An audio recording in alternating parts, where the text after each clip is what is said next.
In a quaint suburban neighborhood, the Parker family was known for their close-knit bond and joyful gatherings. They often spent their evenings sharing stories, laughter, and delicious home-cooked meals. This particular night was no different.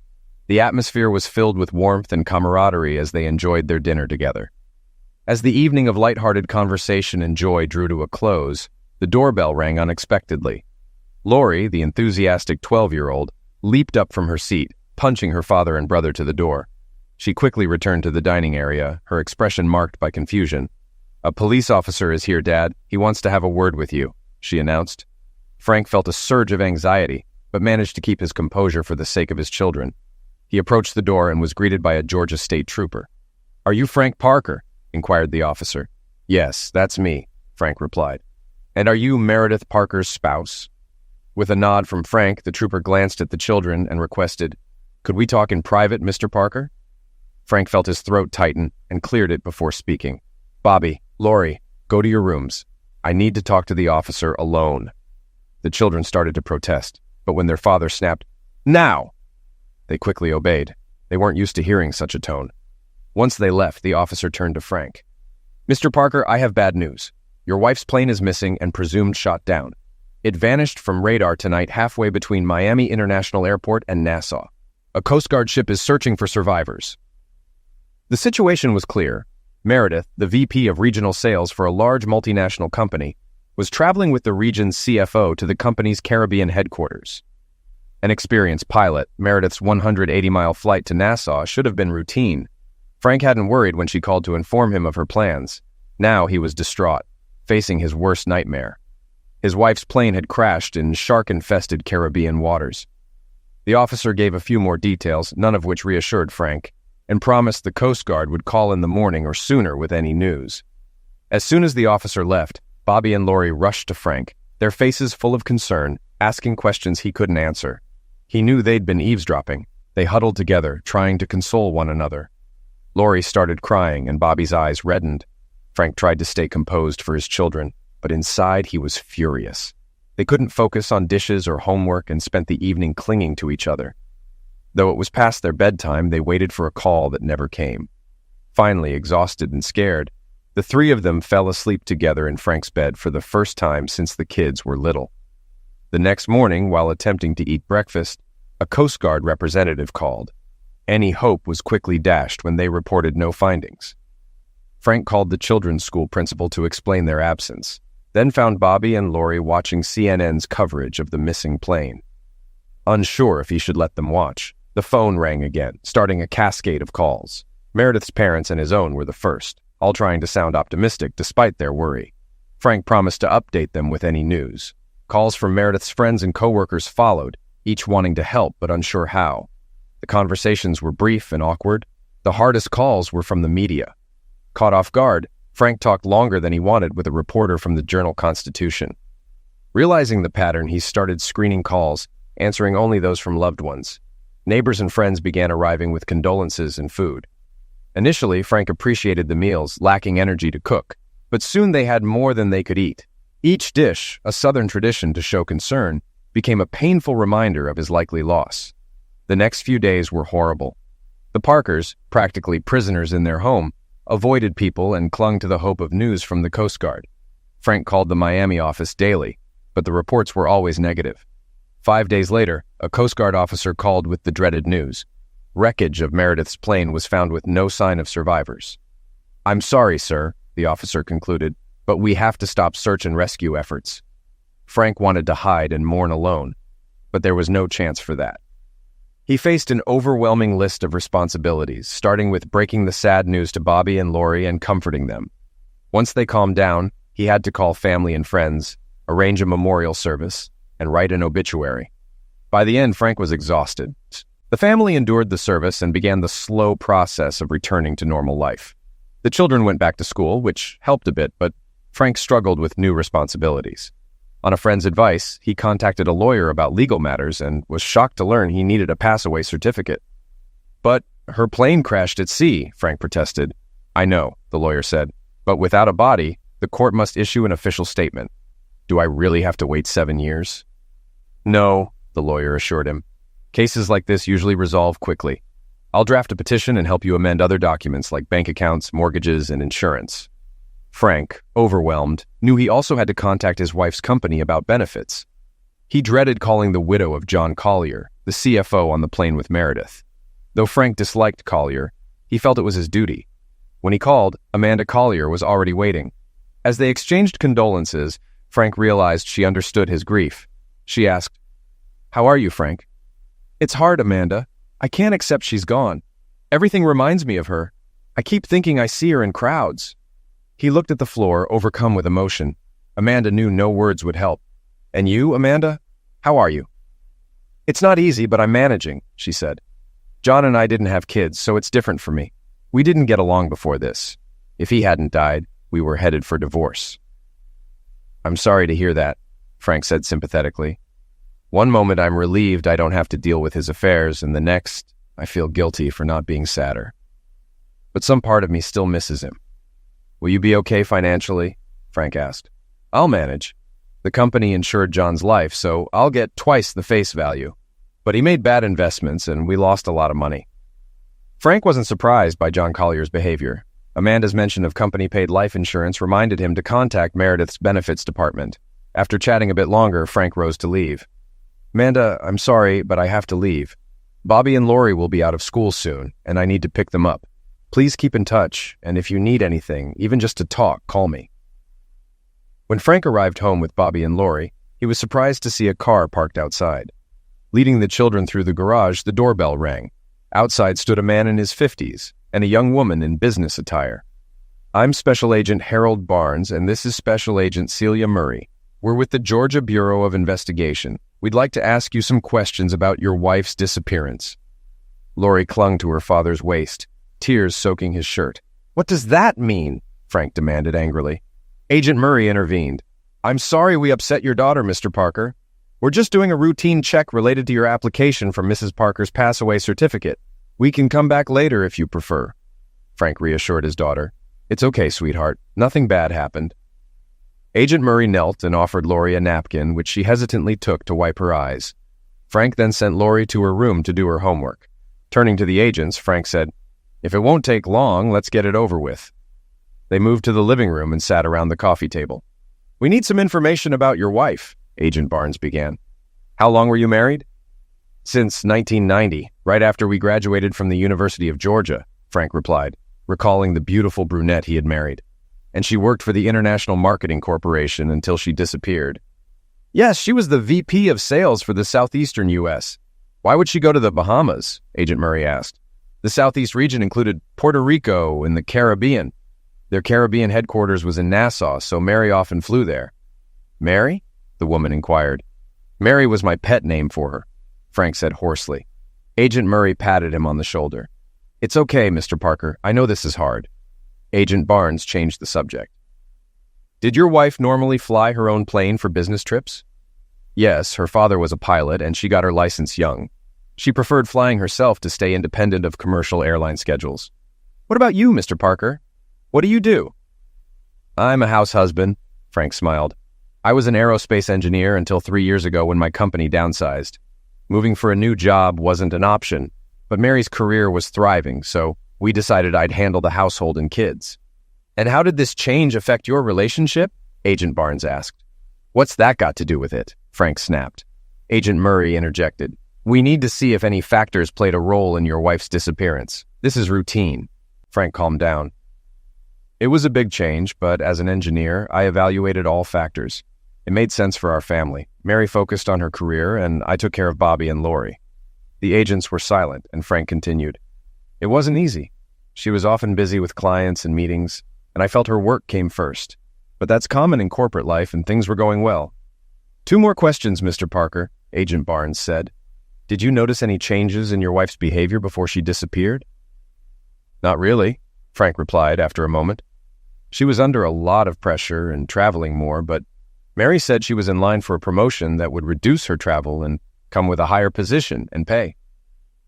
"One last question," Agent Barnes said, taking notes. "Are you aware of any recent changes in your finances?" "No," Frank answered confidently. "I manage our finances and haven't noticed anything unusual." Agent Murray handed Frank her card. Thank you, Mr. Parker. If you think of anything else, please call me. The agents left, and Frank checked on his children who were busy with homework. They're strong kids, he thought. They've been through a lot and are holding up well. The next day, Frank visited IMC headquarters to discuss Meredith's benefits.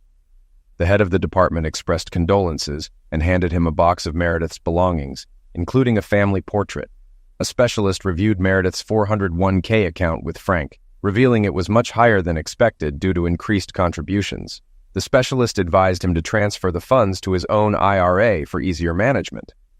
Frank also learned about the substantial insurance benefit Meredith had chosen, which would provide her income for almost 4 years. The insurance company will pay annually to minimize taxes, the specialist explained, contingent on receiving Meredith's pass-away certificate.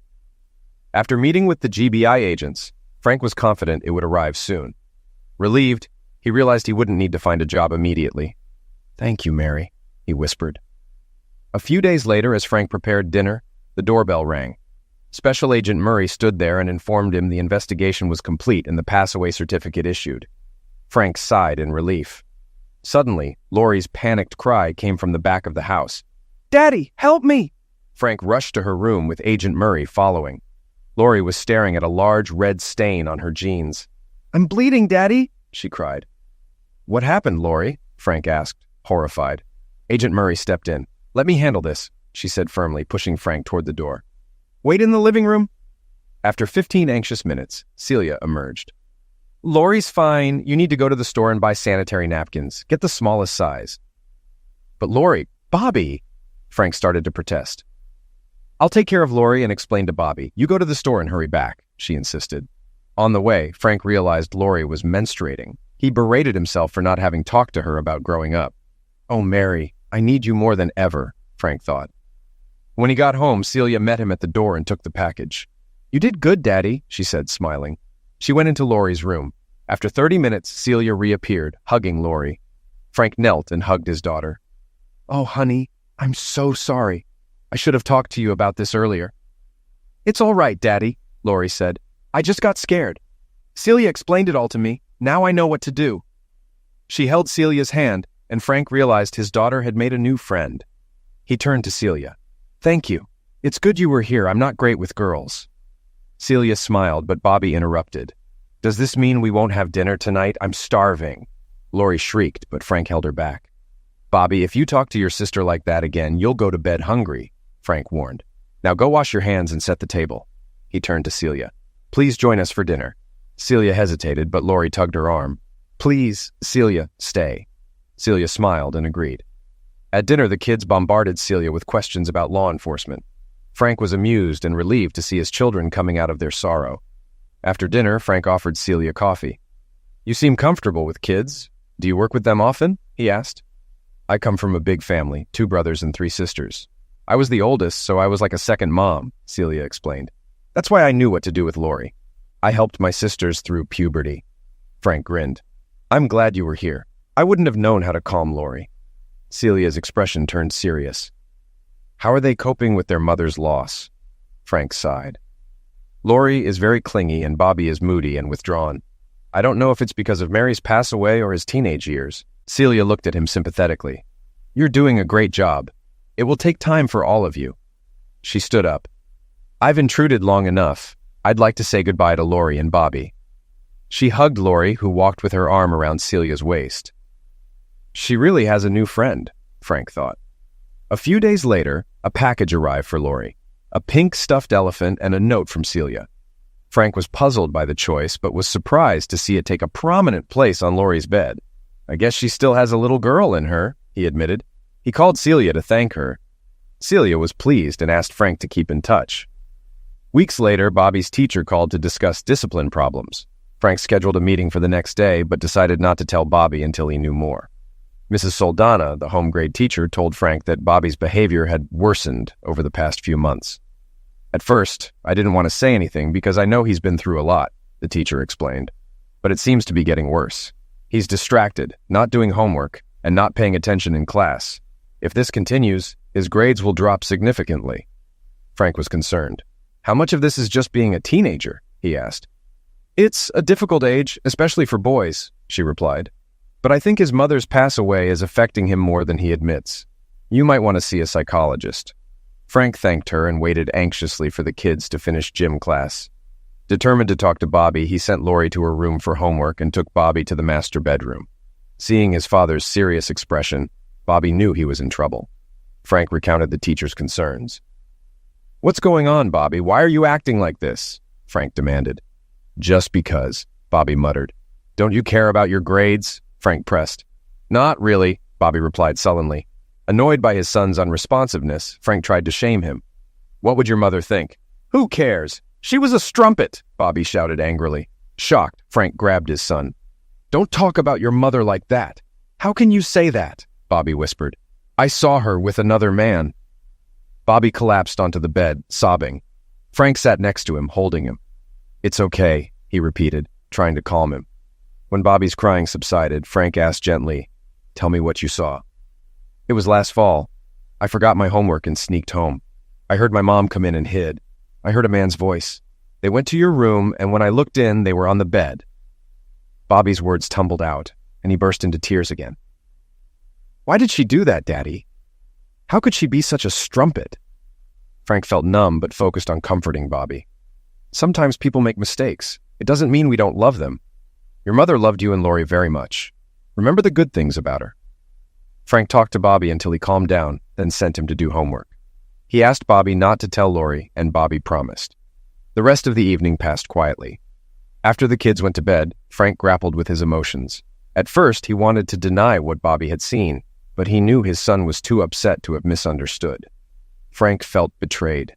How could Mary have cheated on him? Who was the man? How long had it been going on? Losing her in a plane crash was hard, but realizing he lost her long before was devastating. He couldn't sleep that night. The next day, Frank went to the gym, hoping exercise would distract him. But while on the treadmill, his thoughts returned to Mary's infidelity. How could she do that in our bed? It must have been one of those days when I went to the gym, he realized. His habitual routine had made it easy for her to plan. If she planned her meetings around my schedule, it wasn't sudden. How often did she meet him? Her travel could have interfered. Each question led to more misery. Frank tried to act normal around Bobby and Lori, but he was suffering. He went to the pharmacy for antacids, having never had stomach problems before. He had no one to talk to about his discovery. Telling his parents or Meredith's family would devastate them, and he didn't want neighborhood gossip or classmates teasing his kids. He felt trapped. One evening, he saw Celia Murray's business card. Desperate to share his news, he called her. Celia was pleased to hear from him, but concerned when he said he needed to talk. "Are Lori and Bobby okay?" she asked. "They're fine, but I'm not. Can we have lunch tomorrow?" She agreed and suggested a quiet place near her office. Frank felt relieved. Celia was waiting at the restaurant. Seeing his distressed face, she asked, "For heaven's sake, Frank, what's wrong?" "You asked for more information about my wife," he began. "I found out Meredith was cheating on me." Tears filled his eyes. Celia reached for his hands. "Oh, Frank, that's terrible. Tell me everything." He recounted the teacher meeting, confronting Bobby and Bobby's revelation. Celia listened silently. "Poor Bobby," she said. "No wonder he's struggling at school. And with her pass away, he's even more troubled." She squeezed Frank's hands. "I can't imagine what you're going through. Did you see any signs?" "No," he replied. "The husband is always the last to know. Our Zek's life declined after her promotion, but I thought it was due to her job pressure. She said things would get better, but that didn't happen." He frowned. "I have no answers. Who was he? How long did it last? Did she plan to leave me?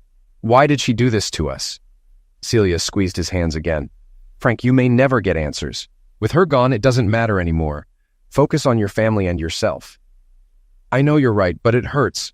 I think when she stopped loving me—" "No," Celia said firmly. "Meredith cared deeply about you and the kids. She got maximum life insurance and maxed out her 401k to ensure your future. She cared." "Thank you, Celia. I'll try to remember that." As they stood to leave, he noticed neither had touched their food. "I guess I'm not good lunch company." "Don't worry," she replied. "Skipping a meal or two is probably good for me." He looked at her and thought, "She looks good to me." "Stay in touch, Frank, and let me know if I can help." She kissed his cheek, and as she turned away, Frank thought he saw her blush. Back at home, Frank felt surprisingly lighter. I guess I really needed to talk it out, he thought. The following Saturday, while cleaning up storm debris in the yard, Frank noticed Lori on the phone. He asked Bobby, "Did someone call?" "No," Bobby replied. "She's talking to her new best friend, Celia."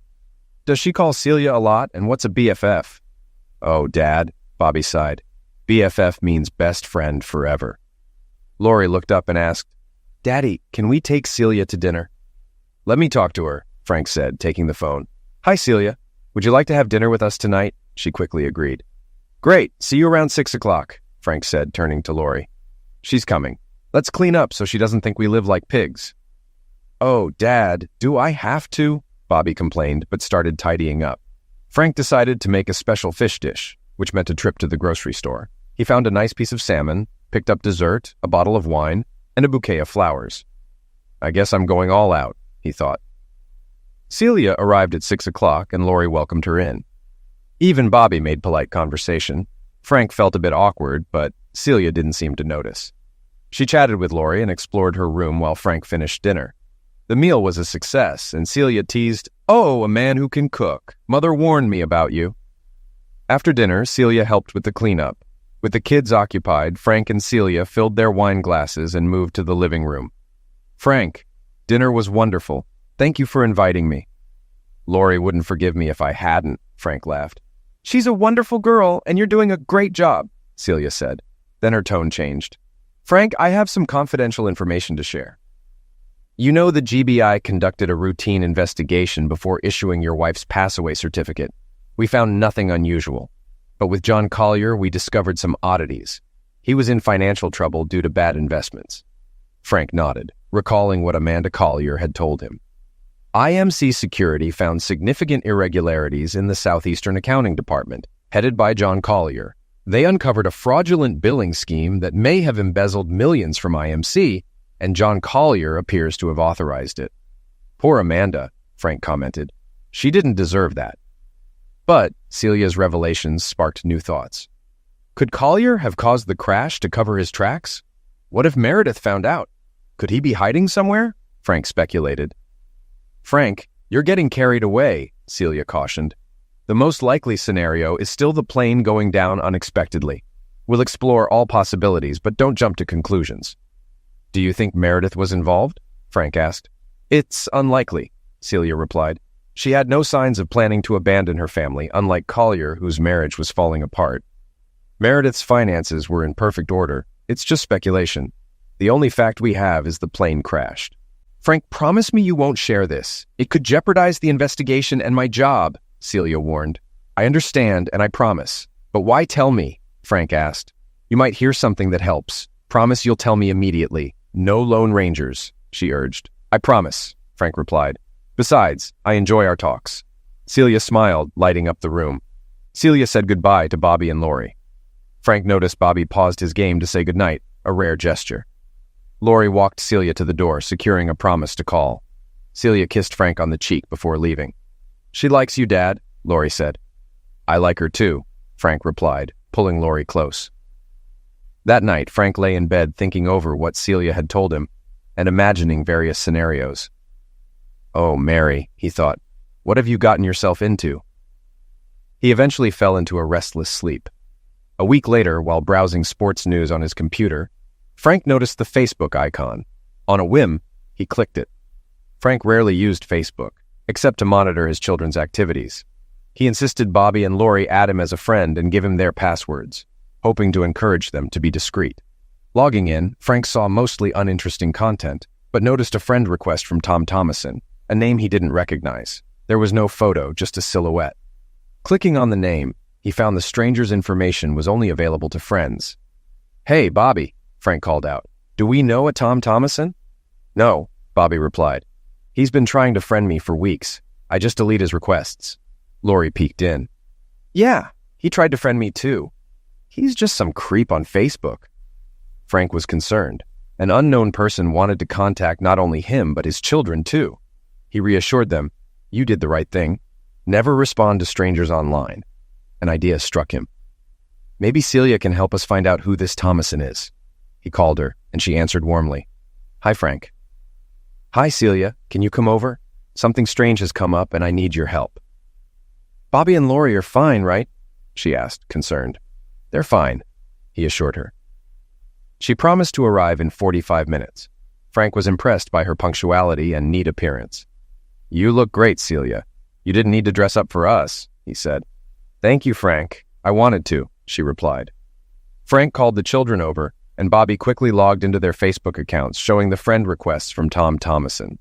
Celia praised Bobby's skills and examined the messages, but found nothing useful. "It's probably a marketing ploy," she told them. "Never share your information with strangers, okay?" The children nodded solemnly, taking her advice seriously. As it got dark, Frank suggested they go out for dinner and invited Celia to join. The kids eagerly insisted, and she agreed. They went to a casual restaurant where Celia engaged the kids in conversation. Frank realized Celia probably knew more about their lives than Meredith had. The lively chat continued during dinner and the drive home, and Celia joined them inside. The kids asked Celia to watch TV with them, but she declined. "I need to talk to your daddy." She led Frank to the living room and turned serious. "I don't think those Facebook requests were a marketing ploy. The Bureau has alerts about identity theft scams, but they don't usually target kids. Someone might be trying to get your family's information." Frank felt a chill. "Who could it be? What do they want?" "I don't know. This doesn't fit any cyber fraud model I've seen," Celia said. "What can we do?" Frank asked. "Close their Facebook accounts. Maybe keep them off the internet." She thought for a moment. "If they're careful and don't communicate with strangers or click on suspicious links, they should be okay. But I have a friend in the federal government who might help. He might not find Tom Thomason, but could trace his location. I'll call on Monday and let you know." With those words, she got up and went to her room to say goodnight to the two children. When she returned, Frank walked her to the door. Before she opened it, he hugged her. "You've been like a guardian angel to us," he said sincerely. "I don't know what we would have done without you." She looked into his eyes for a moment, and then quickly kissed him on the lips. "I don't know if I want to be an angel," she said with a wink. "They don't have much fun." She then turned and walked quickly to her car, leaving Frank standing there bewildered. True to her word, Celia called Frank late Monday morning. "Do you know anyone in Palm Beach, Florida?" she asked. "Not a soul," Frank replied. "Whoever Tom Thomason is, he created his Facebook account with a zip code starting with 334, so he's somewhere in Palm Beach County," she said. "I can't imagine why someone in Palm Beach would try to contact us," Frank said. "But at least he's not nearby. That's reassuring." "I agree," Celia said. "Besides, we've been tracking a lot of scams in South Florida, so maybe this really is some new kind of internet scam. Just make sure Bobby and Lori have nothing to do with these friend requests." "I will, Celia, and thank you. I feel so much better about the whole thing." "I'm so glad I could help, Frank." Despite what he had told Celia, Frank was not reassured at all. On the contrary, he felt like he and his children were under constant attack. First came the terrible news of Meredith's pass away. Then, poor Bobby confessed that his wife had cheated on him. Then he got word that Mary might have been involved in some fraudulent business dealings before her pass away. And now some unknown person was trying to get information about his children. Frank felt like they were under siege, and he decided to fight back. His first priority was to find the enemy in Palm Beach County and confront him. But how could he do that? A quick internet search showed that the county had a population of 1.3 million. Looking for Tom Thomason would be like looking for a needle in a haystack. Besides, Frank thought the name could easily be fake. Frank's ordered mind continued to ponder the problem. Then an idea struck him. If I can't find Thomason, maybe I can get him to find me. A plan began to form in his mind. The chances are slim, he admitted, but it's all I've got. The first thing he needed to do was to get Bobby and Lori out of the way.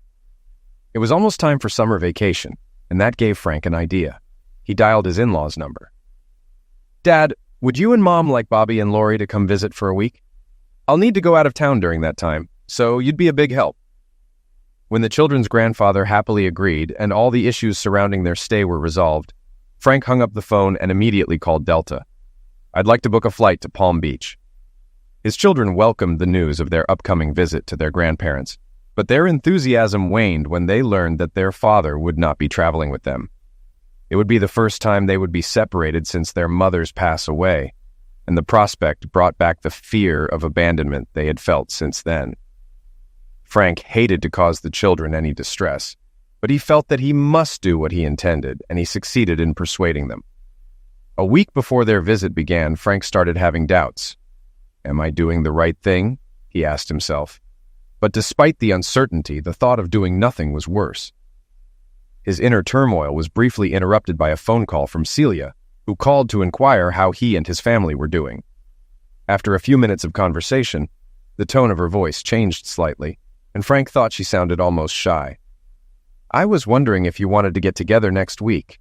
I haven't seen you and the kids in a while," she said uncertainly. "I'd love to do that, Celia, but I'm taking the kids to their grandparents. We'll be gone all week." "Oh," she said, "I understand. Maybe some other time." "I'd like that very much, Celia," he said earnestly. Frank felt bad about lying to Celia about his plans, but he told himself at least it was partly true.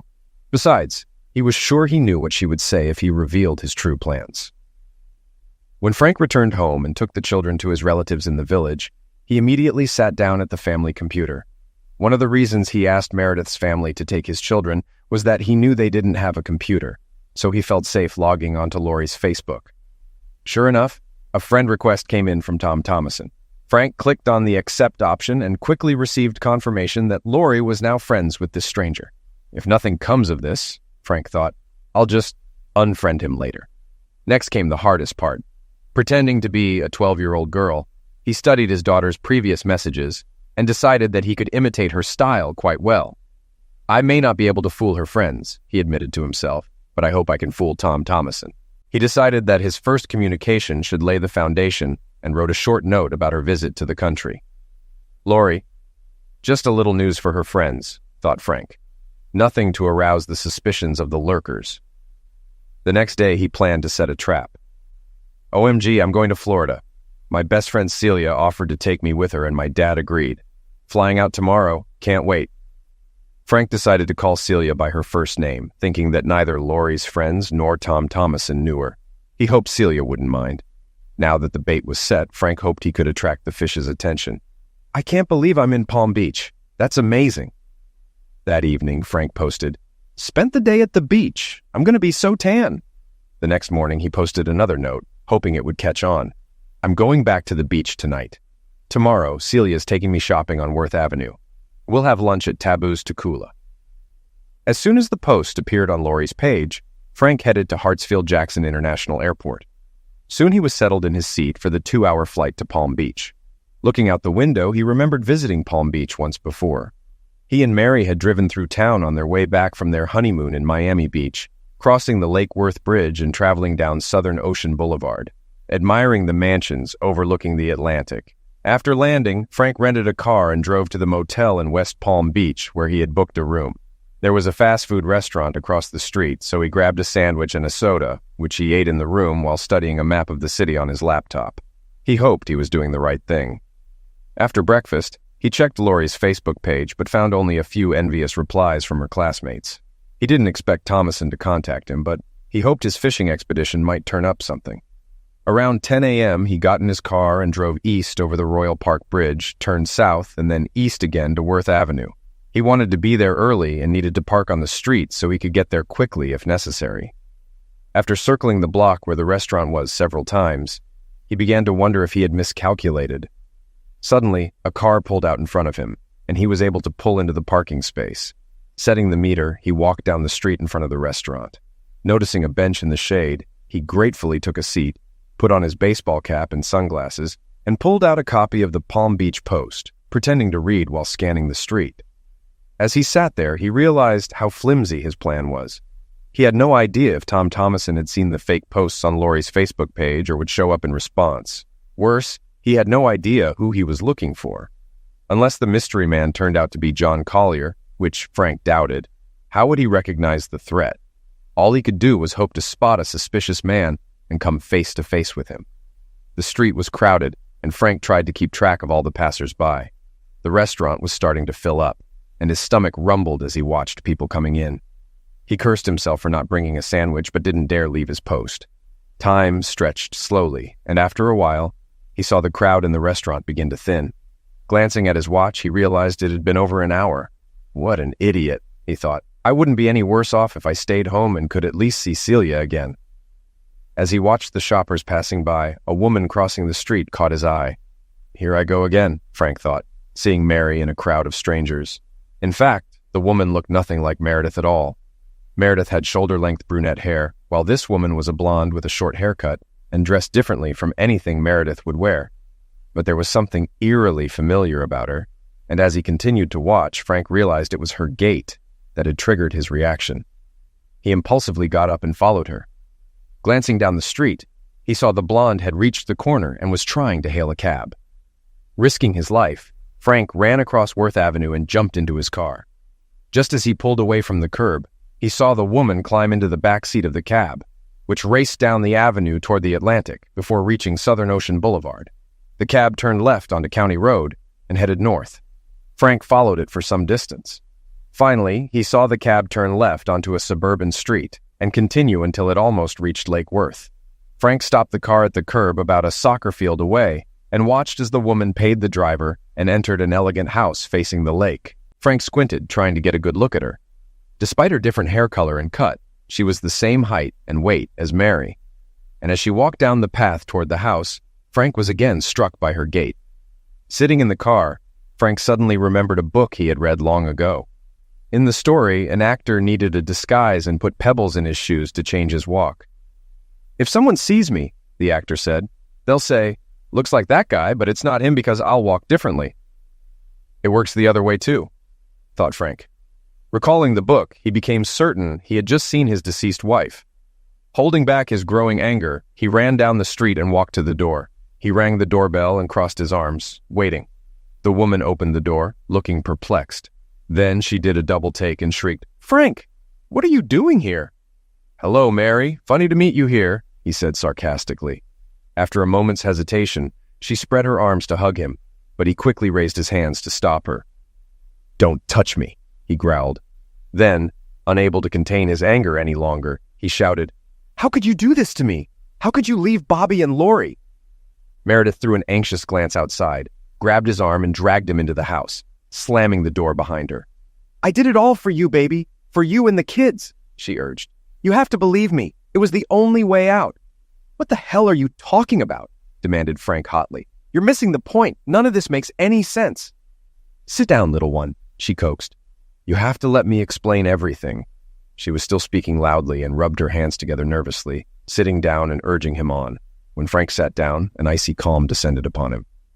"Okay, Mary. I'm listening. I was so close to it, baby. I had a coveted big job in my pocket, but then the damn economy tanked. I knew if I could get a little more bang for the buck in the region, the economy would recover and the promotion would be secured." She smiled pleadingly and held out her palms to him. "Once I got this job, we'd be on easy street. No worries about paying for college for the kids. No worries about retirement. No worries ever again." Frank could barely contain himself. "Was it all about money and your position in the company?" Meredith's hands rested on her lap again. "So John and I—" "John Collier?" said Frank grimly. "Yes," she continued, not catching his mood. "You've met him. Anyway, he and I figured out a way to move a few sales from our biggest accounts. We knew they'd show up eventually. We just booked them earlier in the current quarter. Every other region was reporting a significant decrease in sales, and we had a significant increase. The corporation was just thrilled.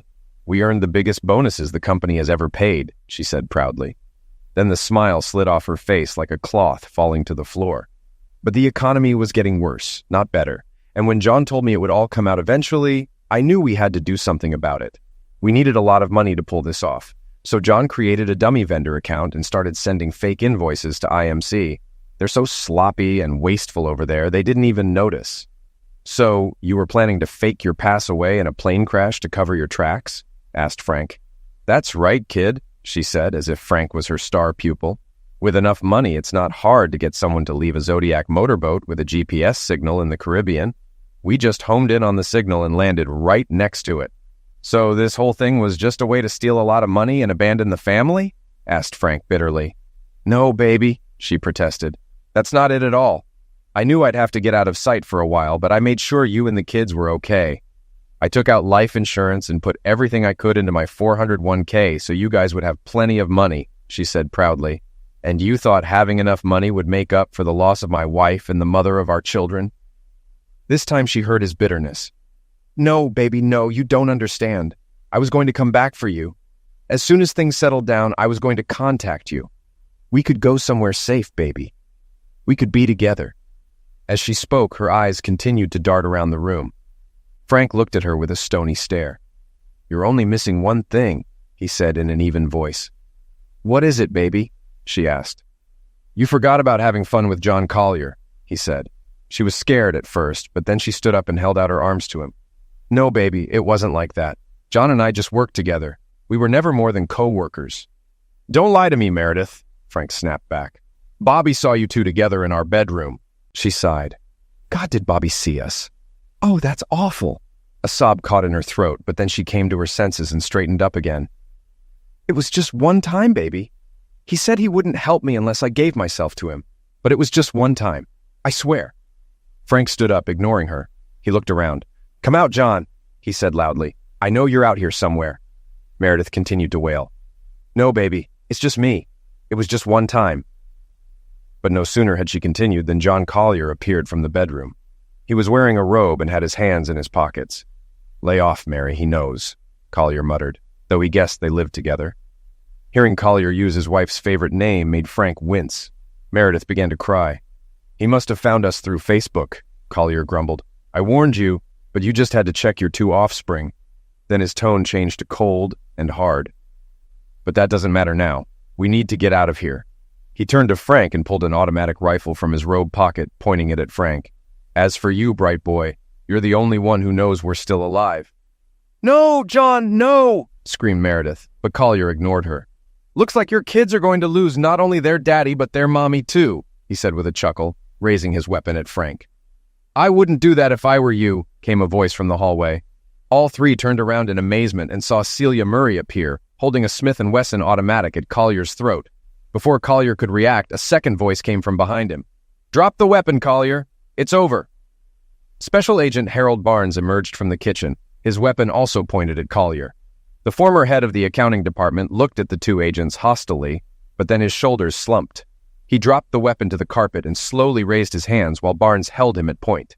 Celia quickly moved behind the sullen man, twisted one of his arms behind his back, and snapped handcuffs around his wrist. She then secured the other arm with the second handcuff. After restraining Collier, she did the same with Meredith. As the two lay on the floor, Barnes called the Palm Beach Police Department on his cell phone. A second call went to the local FBI office. Shortly after, the house was crowded with both uniformed and plainclothes police officers. Frank stood back, looking dumbfounded at what was happening. As the fugitives were led away, Frank scrutinized them both. Collier was muttering to himself, and Meredith was crying. Neither looked in Frank's direction. When they left, Celia walked over to Barnes, hugged him, and kissed him on the cheek. Thank you for coming with me, partner. I owe you a great debt of gratitude. The senior agent smiled. No, you don't owe me anything. Solving this case will reflect very well in our personal affairs. When Barnes left, Celia finally looked at Frank. To his amazement, she walked over to him, put her arms around his neck, and sobbed. You big idiot! Don't you ever do that to me again. You could have gotten yourself eliminated. He held her tightly until her crying subsided. Then he pulled her away enough to look into her face. What are you doing here? How did you know where to find me? She smiled through her tears. Lori called me to chat. When she told me you weren't with them at their grandparents' house, I suspected you were going to do something stupid and started making inquiries. When I saw her Facebook posts, I called the airline and found out you had booked a flight to Palm Beach. I talked Harold into coming with me, and we've been following you since early morning. She shook her head. We almost lost you when you took off after that cab, but Harold guessed which way you turned and was right. Frank pulled her even tighter against him. I guess you really are my guardian angel, he said and kissed her. 2 years later, Frank pulled the collar of his coat tighter around his neck. The humidity was high as always, and the wind off Puget Sound was cold and damp. Still, Frank thought, it feels good to be here. The last 2 years had been difficult in many ways. Discovering that his wife was alive was a terrible shock for Frank, but the consequences were even worse for Bobby and Lori. Her trial and conviction on numerous criminal charges only added to the family's pain. During the inevitable media frenzy surrounding the arrest and trial, Frank feared his children wouldn't make it through. The divorce was a mere formality. Legally, Meredith could no longer be dead, but she would spend the next 12 years of her life in Arundel State Prison. The International Marketing Corporation demanded that Frank return not only Meredith's life insurance policy, but also most of her 401k, since it was funded by unearned bonuses. As the innocent party, Frank may have had a reason to keep some of the funds, but he wanted nothing to do with any part of his ex-wife's money. Instead, he urgently looked for work as his family's savings were nearly depleted. The offer he received from a large aerospace company was coveted, not only because it would provide for his family, but also because it meant moving across the country. There were too many reminders of Meredith in Atlanta, and too many questions from friends and others that he and his children couldn't answer. Finding a new place to live and work seemed like the best solution for all of them. Frank didn't want to leave the state where he and his children were born, but he was ready to embrace the Pacific Northwest and start a new life. They were lucky enough to sell the house in Atlanta and buy a nice, albeit slightly smaller house in Seattle. Meredith had always wanted to live in a luxurious house, and Frank was happy with something cozier. The kids seemed to like it too, and they were already making friends at the new school. He walked in from the deck and looked around for his car keys. Finding them, he poked his head into the kitchen to look for his wife. "Come on, Angel, let's go get our kids." Celia smiled happily at him.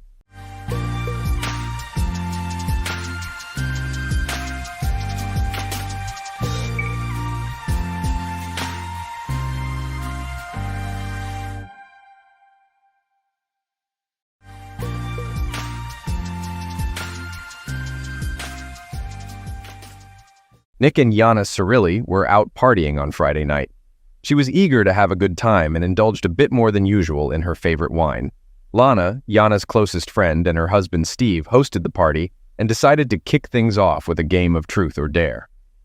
They convinced 5 more couples to join, but some of the women were hesitant, especially because Lana could be a bit harsh. The game started calmly enough, with one woman making it clear she wouldn't do anything too wild, like showing her bosom.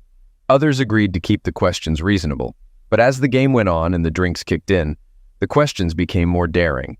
One woman suggested that any inappropriate questions could be ignored. Eventually, it was Lana's turn again, and she asked Yana, "Truth or dare?" Yana chose truth. "Who was your best lover?" Lana asked. "I suppose it's Nick," Yana replied, influenced by the wine she had consumed. With a giggle, Yana added, "Just kidding." There was a collective sigh of relief. Lana teased Nick, saying, "Well, if you're not number one, you better fight for it." Nick's reaction was a mix of embarrassment and anger, evident from his flushed face. Yana quickly realized her mistake and tried to rectify it. She assured everyone she was just teasing Nick and that he truly was her best lover. Nick got up, muttered something about needing a beer, and left the game, not returning. Comments like, "Oh my God, Yana," and "Ouch, that's gotta hurt," filled the room. "I thought the dumb blonde stereotype was a myth, but damn, you just told your husband he's second best in front of everyone. Is he even second or is it worse?" Lana, supposedly Yana's friend, remarked. Yana attempted to get up, saying, "I was just kidding, damn it, I'm your friend." Lana suggested they all help calm Nick down. Feeling the urgency to fix things, even in her intoxicated state, Yana knew it wouldn't be easy to soothe her husband. She found Nick near the TV screen, not paying attention to the game. "I'm sorry, baby. I was just a little drunk. I thought it was funny, but clearly not." "Please, come back to the game. Let me make things right," she pleaded. "No, just stay away from me. I'm leaving," he replied, standing up to say goodbye to others nearby. Lana approached Yana, asking, "Where's he going?" "Home. I need to apologize before he leaves. I messed up big time. I'm really sorry," Lana said, about to catch up with Nick. "Let him go, please. Right now, he doesn't want to hear anything from any of us," Yana said, tears welling in her eyes. "That idiot. Stay here, I'll go find him," Lana offered. "No, Lana, don't. You'll only make it worse," Yana pleaded. "We joke around all the time. What's his problem? You didn't cheat, so why is he so upset about being second?" Lana chimed in, trying to be supportive, but Yana's response wasn't what she expected. Instead of agreement, sadness and shame clouded Yana's expression. Lana immediately caught on. "Oh my God, Yana, you did it. Please don't say anything. If Nick thinks anyone else knows, my marriage will be over. Promise me, Yana, not a word. Not even to Steve," Yana implored. "All right, I won't say a thing. But once you're sober, we need to talk," Lana agreed. "I need to go home. He probably won't talk to me, but I have to try," Yana murmured quietly as she headed towards the backyard gate. Lana returned, declaring, "I'm taking her home to make sure she gets there safely." By the time Lana caught up, Yana had already disappeared through the side door of her house. "Yana!" Lana called out, but Yana just waved and disappeared inside. Yana immediately went upstairs, changed into a nightgown, and climbed into bed. She reached out to touch Nick's shoulder, hoping for a reassuring kiss. But he remained still, unresponsive. Running her nails down his back, she tried to elicit some reaction, but he stayed motionless. She thought she saw a tear escape from his eye. In a final attempt to ease the tension, she whispered in his ear, "Honey, I'm so sorry. I didn't mean it. I love you." But instead of acceptance, he snapped back, "Don't lie to me. I know what you said and what it means. Just go to hell and leave me alone." With that, he got out of bed, stormed into his den, and slammed the door shut.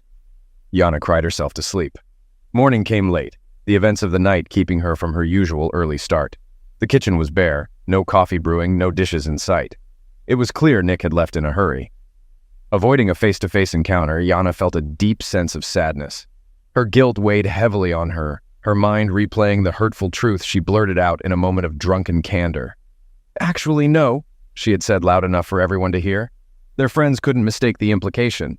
It seemed far from a playful tease. She hoped that offering a genuine apology and sincere reassurance would convince her husband that her remark from yesterday didn't matter. Unfortunately, her apology was insincere. She was resolute in keeping this truth, as well as the reasons behind it, hidden from him and everyone else. Desperate to rectify her mistake, Yana decided to send her husband a message, expressing her regrets about the previous night. "I'm so sorry about last night. With the kids on the way, I felt Lana's party was my last chance to unwind a bit. Admitting I went too far is an understatement. I was so out of it that I thought my behavior was amusing, maybe even playful. I believed I was teasing you, my dear hubby, as any wife would, but the look on your face made it clear I'd made a mistake." Lana chiming in with her own remarks is just her personality. She's unaware of our history and probably meant it in jest. You know she holds you in high regard. Please don't blame her, baby. That's not what I intended. You're the best to me in every way. Forgive me for acting foolishly under the influence, failing to realize how my misguided attempt at humor could hurt you, my beloved. I love you with all my heart. Please come home, or at least call me. I love you." With the coffee brewed, Yana sat at the table, holding her head in her hands. She repeatedly questioned aloud why she had said something so foolish. Her phone rang, briefly raising hope that it was Nick, but it turned out to be Lana. Yana initially ignored the call, but Lana called again shortly after, prompting Yana to answer. This conversation was inevitable. "Yes, Lana, what's going on?" Yana asked. "Last night, you started to tell me something and then stopped. It's not like Nick to react that way over an innocent joke," Lana said. "No, it's not what you think," Yana replied slowly. "I'm coming over," Lana decided. "No, that's not a good idea," Yana protested. "Just put on the coffee. I'll be there in 10 minutes, Lana instructed, not waiting for a response before hanging up.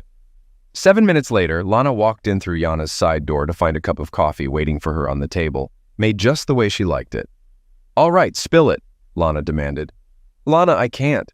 How long have we been best friends? Haven't I always had your back?" Yana pleaded, overwhelmed with guilt and needing someone to confide in. "First, swear to me you'll never breathe a word of this to anyone, not even Steve," Yana insisted. "Yana, I swear I won't tell a soul. This stays between us." "Swear on your children's lives." "Oh Lord, what have you done, baby? All right, I swear on my children's lives. I won't breathe a word of this to anyone," Lana vowed, making a solemn promise. "This happened 5 years ago, even before we moved here. The insurance company I worked for had a great year and threw a Christmas party a few days before the 25th. Nick was supposed to attend, but his brother had a small fire at his house, causing chaos. My husband and his truck were called to help. Despite my insistence that I didn't need to go, Nick urged me to enjoy myself with my colleagues while he went to assist his brother. I felt obligated not to miss out since I was the executive overseeing this year's holiday parties, including cleanup and office restoration. Afterward, I prayed that I insisted on helping with the fire damage instead of getting ready for the party. I hesitated. Initially, I wanted to make my husband proud. The skimpy black dress, daring bra, and thong were meant to impress and show off as the hot wife. The outfit choice puzzled me since I didn't consider alternatives. My first mistake was deciding I still wanted attention from other men and wearing a provocative outfit, even though Nick might be annoyed seeing how I dressed for the party, especially since I was going alone with a coworker. Got it, Lana exclaimed. Lana quickly caught on, particularly with a coworker. Yana reiterated, it was all much worse. All right, spill it, girl. Tell me everything, from the beginning, every detail, Lana demanded. Okay, damn. I've never said this out loud before. The party was typical. Everyone was merry, drinks were flowing, and some guys were taking advantage of single women under the mistletoe. As the night progressed, I found myself in the company of single girls, which wasn't surprising since my husband wasn't there and I was dressed provocatively. I realized what they were up to and should have put a stop to it, but I was already tipsy and relishing the attention. Two guys in particular, Mark and Jake, kept pushing me to loosen up. They often made suggestive remarks, and to my shame, I sometimes responded in kind. Looking back, I understand I was too flirtatious with men at that time, and I regret not considering the consequences sooner. They kept urging me to do things that wouldn't pass my husband's approval. I knew what I was doing, and worse, I convinced myself that a little fun wouldn't hurt. After all, Nick would never find out, right? They led me to places where others couldn't see. The liberties I permitted escalated as the kisses grew more intense, and over time, my morals eroded. Their boldness increased as they realized my symbolic resistance vanished, especially when the likelihood of being caught decreased. Concealed from prying eyes, the men freely groped my body, and I encouraged them, fully aware of it, and worse, they knew it too. It was finally time to send everyone home. As the one in charge, it fell on me to usher them out, albeit after they assisted in cleaning up. With the place looking fairly restored, I switched off the lights and locked the main room before heading to my office to retrieve my belongings, purse, phone, and car keys. However, I hesitated for a moment, realizing I had likely crossed all permissible boundaries. Designated drivers were arranged for everyone except me since Nick was supposed to be mine. The only viable solution for the evening was to call a taxi. Upon opening the door to my office and reaching for the switch, Mark seized my hand, preventing me from turning on the bright overhead light that could signal someone was inside. "Let's continue," he said, kissing me on the lips. Initially startled, I began to reciprocate. At that moment, a pair of arms enveloped me from behind, cupping both my bosom, while a firm hardness pressed against my clothed backside. It was Jake. As he began to rub against me, Mark took my face in his hands and kissed me deeply. Clearly intoxicated, their caresses aroused me greatly, and unfortunately, thoughts of my husband were far from my mind. I was too lost and consumed to consider the betrayal. "Looks like some bad guys want to play," I muttered, stuttering slightly.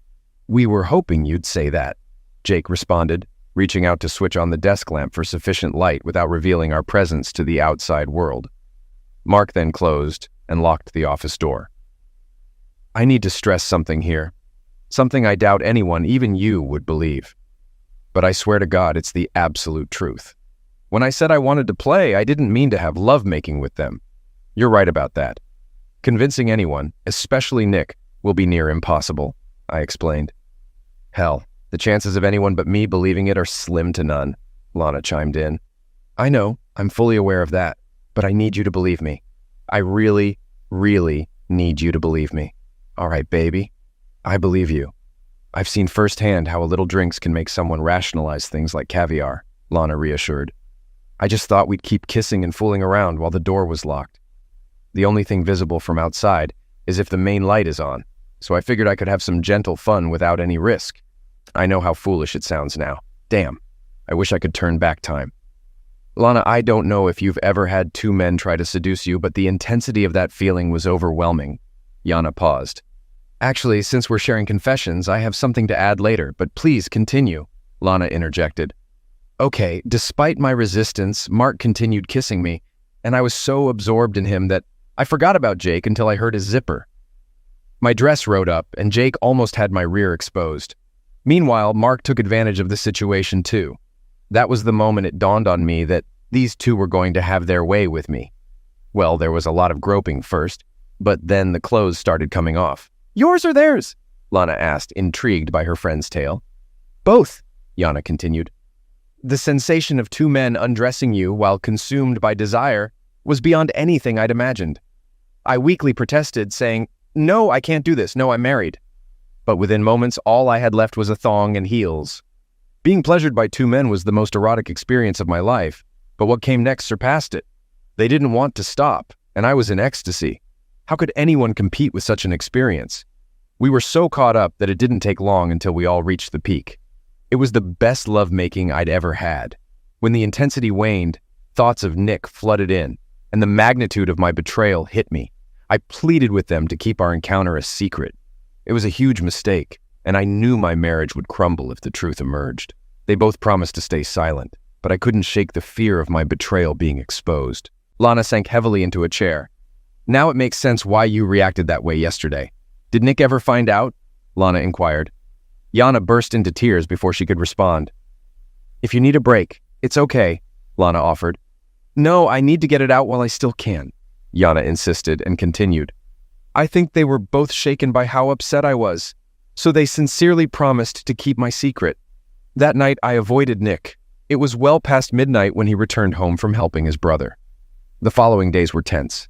Nick sensed something was amiss, but I denied it until the New Year's party. I wanted to move past it, but I had committed to supervising this year's holiday parties, and I couldn't give Nick any reason to question my reluctance to attend. Jake was conspicuously absent, perhaps out of fear that his wife might suspect something. However, good old Mark was present and heavily intoxicated as usual. With his reputation as a player, I still can't comprehend how I allowed him, of all people, to come near me. Throughout the evening, I attempted to avoid Mark, but as the night progressed and he grew increasingly intoxicated, he became uncomfortably familiar with me. So much so that my secretary, Cindy, pulled me aside and cautioned, "Be careful, your husband is here this time." Her emphasis on "this time" did not escape my notice. My God, how many people suspect something? I tried to keep my distance from Mark, but by the end of the night, he seemed determined to flaunt my discomfort in front of my husband. When Nick went to the bar for some drinks, Mark seized the opportunity to approach me, grabbed my hand, and insisted, "Come on, baby, you haven't danced with me yet." Panicked, I emotionally refused. As Nick returned from the bar with our drinks, Mark remarked, "You weren't so resistant at the Christmas party." Gripping my hand, attempting to coax me into dancing with him, I recoiled and demanded Mark remove his hands from me. I was terrified, unsure of how much Nick had overheard. An embarrassed expression crossed my husband's face, quickly replaced by anger. In an effort to defuse the situation, I informed Mark that the bar was closing. However, he insisted on another drink. With Cindy nearby, I shot her a pleading look and signaled for her to take my place. Understanding my predicament, she gestured towards my husband and then nodded towards the door. I managed to usher Nick out before any further trouble ensued. I assured my husband that Mark was simply intoxicated, and I was relieved that Nick didn't escalate the situation, as he easily could have. Back at home, Nick inquired, "What happened?" I attempted to dismiss it, blaming Mark's excessive drinking. However, Nick warned me that if Mark ever approached me again, he would take drastic measures. At breakfast, Nick was still mulling over the events of the previous night and questioned me about what had occurred. Cindy swiftly interjected, asking how she could have handled Mark better than me. Nick then pressed further, questioning why I had behaved strangely at the last party and if I felt guilty about something. He pieced it together, realizing that Mark being drunk couldn't explain his remarks. It was clear he didn't buy the excuse and pressed me once more, this time with greater intensity. "Well, what happened at the Christmas party?" Feeling dejected, I broke down and confessed that I had gotten drunk and engaged in inappropriate behavior, without delving into specifics. Then Nick looked me straight in the eye and asked, "Did you have lovemaking with him?"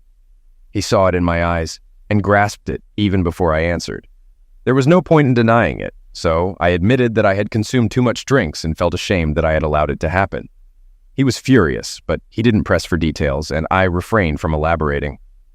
Nick left me that day and refused to speak to me. We remained apart for 3 months, without any communication. It was agonizing for me until he agreed to start conversing with me again. I pleaded with him at every opportunity to take me back, even suggesting an open hall pass to even the score. Eventually, he agreed to counseling.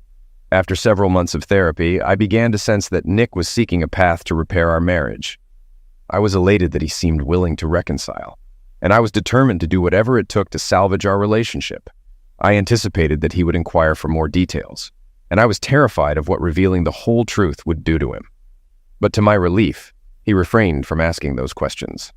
I was overjoyed that I didn't have to choose between lying and revealing the truth, although I realized that withholding the full story is essentially lying by omission.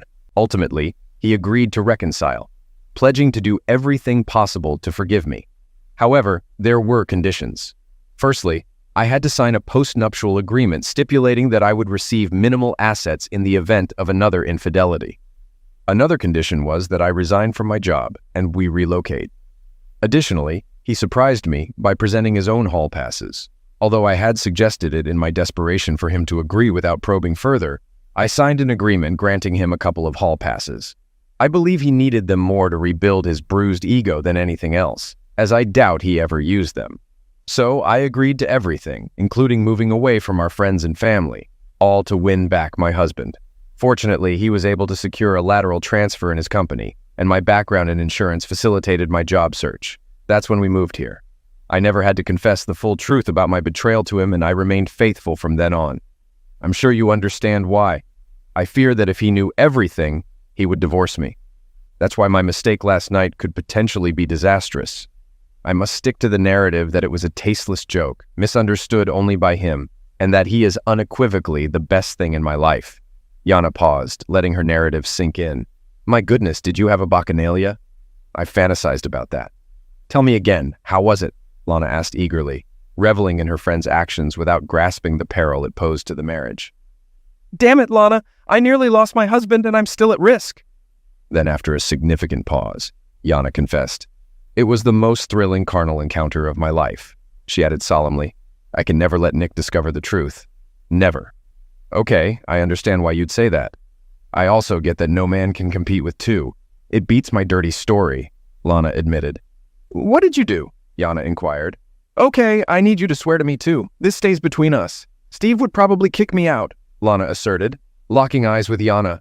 We have a pact. Nothing spoken here will ever be disclosed to anyone else. Yana reciprocated their mutual trust and then urged her friend to divulge. All right, it's your turn to spill everything. Lana initiated her narrative. Both of us. I've never vocalized this before either. We were planning a party with coworkers coming over for a swim and barbecue. That evening, Steve called me with an urgent issue regarding one of their major accounts. He personally managed this client and would be at least 3 hours late returning home. Ron, Steve's business partner, took it upon himself to step in for Steve and came over under the pretense of assisting me with preparations. He knew their key client had hired Steve and that Steve needed to personally attend to matters at this client's office, which was about an hour and 10 minutes away each way. My husband is astute in business dealings, but one thing he lacks is discerning when a friend is deceitful. Man, Ron's a womanizer. He went through a divorce due to infidelity. Being single allows him to pursue his targets without concern for repercussions from a spouse. He had his sights set on me for a while, and I was aware of it. I should have alerted Steve, but I was easily swayed by Ron's flattery. I enjoyed the attention and would reciprocate, sometimes shamelessly when Steve wasn't around. When Ron arrived to help, I was already in a bind. Instead of prepping our backyard, I spent the day lounging by the pool in a tiny bikini, awaiting Steve's return so I could start preparing for our party. I had a couple of margaritas and wasn't intoxicated, but I felt good. I should have gone inside and changed, but I didn't. Ron was clearly enjoying himself, and I relished in letting him watch. We began setting up the patio for our guests. Ron uncovered the grill and positioned it at the center of the patio for easy access. He checked the propane tank's gas levels and briefly lit the grill to ensure it was operational. Then we rearranged some chairs and tables, brought out the beer cooler, stocked the bar, and set up umbrellas. Our guests offered to bring additional holiday appetizers and sides. Once we finished, Ron made us margaritas and suggested we omit mentioning his assistance in preparing for Steve's meeting. We returned to the pool, and Ron commented on how he had worked up a sweat and how inviting the pool looked. Noticing he hadn't brought swim trunks, I teased that he could go without them, promising not to peek. Instead of continuing the playful banter, he began undressing. When he was down to just his boxers, he approached me and suggested we swim together, urging me to remove my swimsuit. I should have fled, but my intoxicated and reckless side prevailed. They stripped me undressed, and I impulsively dove into the pool. Ron joined me swiftly, holding me close. We were both unclothed, and I knew I'd let him have coition with me. I surrendered to him, exploring each other's bodies with caresses. It was incredibly wrong, yet undeniably pleasurable. Then Ron began touching me in a way Steve never had, sending me into a frenzy and granting me one of the most intense climaxes I'd ever experienced. The thrill of something new, so wicked and forbidden, transported me to ecstasy. After I calmed down, Ron suggested it was my turn to reciprocate and assist him in a quick finish. I complied, and we had a few more drinks. He insisted we not waste time and initiated a third round, possessing me fiercely. I was certain I'd be left with bruises. As he reached his climax, I begged him to stop, and he approached me with a growl. Tears streamed down my face, feeling hurt and ashamed of betraying my husband. That night, I had to conceal my bruises from Steve, pleading with Ron not to disclose our encounter. He warned that if Steve discovered the truth, it would spell trouble for both of us, so we agreed to remain silent. Thankfully, he hasn't attempted to repeat our escapade. I'm relieved and resolved never to cheat again, regardless of the circumstances. However, we still communicate frequently and play golf together a couple of times each month. Since Ron tends to boast, I'm constantly anxious he'll reveal my secret. Steve mentioned that Ron keeps boasting about some wild woman he slept with, but won't divulge her identity. I'm certain he's describing our encounter. The scoundrel is probably relishing in discussing his exploits with his oblivious spouse. If Steve ever learns that Ron is bragging about me, I fear he'll lash out at us both, and perhaps rightfully so. With these words, Lana concluded her harrowing tale. Later that day, Lana phoned Yana. "Hey friend, is everything back to normal?" "No, Lana, I haven't heard a peep from Nick. 5 years later. I thought we had moved past it. Have you ever heard about this guy, Mark?" Lana inquired. "No, but my mom mentioned a coworker named Mark who got roughed up pretty bad when he left the bar. Do you think it was Nick?" "I'm not sure. I'm too scared to ask. Plus, I never want to reopen old wounds and cause him more pain. That's why it's so awful that I messed up last night and made him relive it all over again. I'm really worried." "He won't leave you, honey. He loves you too much. He's just hurt, reliving the fact that you cheated on him. Look, he's already forgiven you for what he knows about. He'll come around. Trust me." "I don't know. I'm terrified, Lana. We were planning to have kids. I had my last drink at your party, and then we were going to start trying to conceive. Now I'm not so sure." "Are you still planning to get pregnant? That's fantastic," Lana responded enthusiastically. "I stopped taking the pills 3 days ago, but now maybe he's relieved we don't have a child. Who would want to complicate a divorce?" Yana replied, tears streaming down her face. "Listen, he's probably just passed out drunk in his motel room, and we'll sleep it off. Don't worry, you'll soon be filled with little swimmers. Hey, my grizzly bear is calling. I gotta go. Hang in there. I'll call you tomorrow, okay? Take care of Steve. We'll talk tomorrow. Bye." Both women drifted off to sleep. Yana spent a long, lonely night waiting on the sofa for her husband, who never returned. At 3 o'clock in the morning, exhaustion finally overcame her, and she fell asleep. Nick rose early on Saturday, packed enough to stay away from home for several days. Unwilling to face his wife, he headed to a diner for breakfast. As he sipped his coffee, he replayed the events of the previous evening in his mind. He seethed. That damn woman. So I'm not her best lover. I guess that idiot Mark really knocked her socks off. Damn woman. He glanced at his phone and powered it off. Let him figure out where I went, he mused. Nick poked at his ham and eggs, pondering his next move. A short-term question arose. What to do for the rest of the day? Then came the inevitable long-term one. Would he ever return home?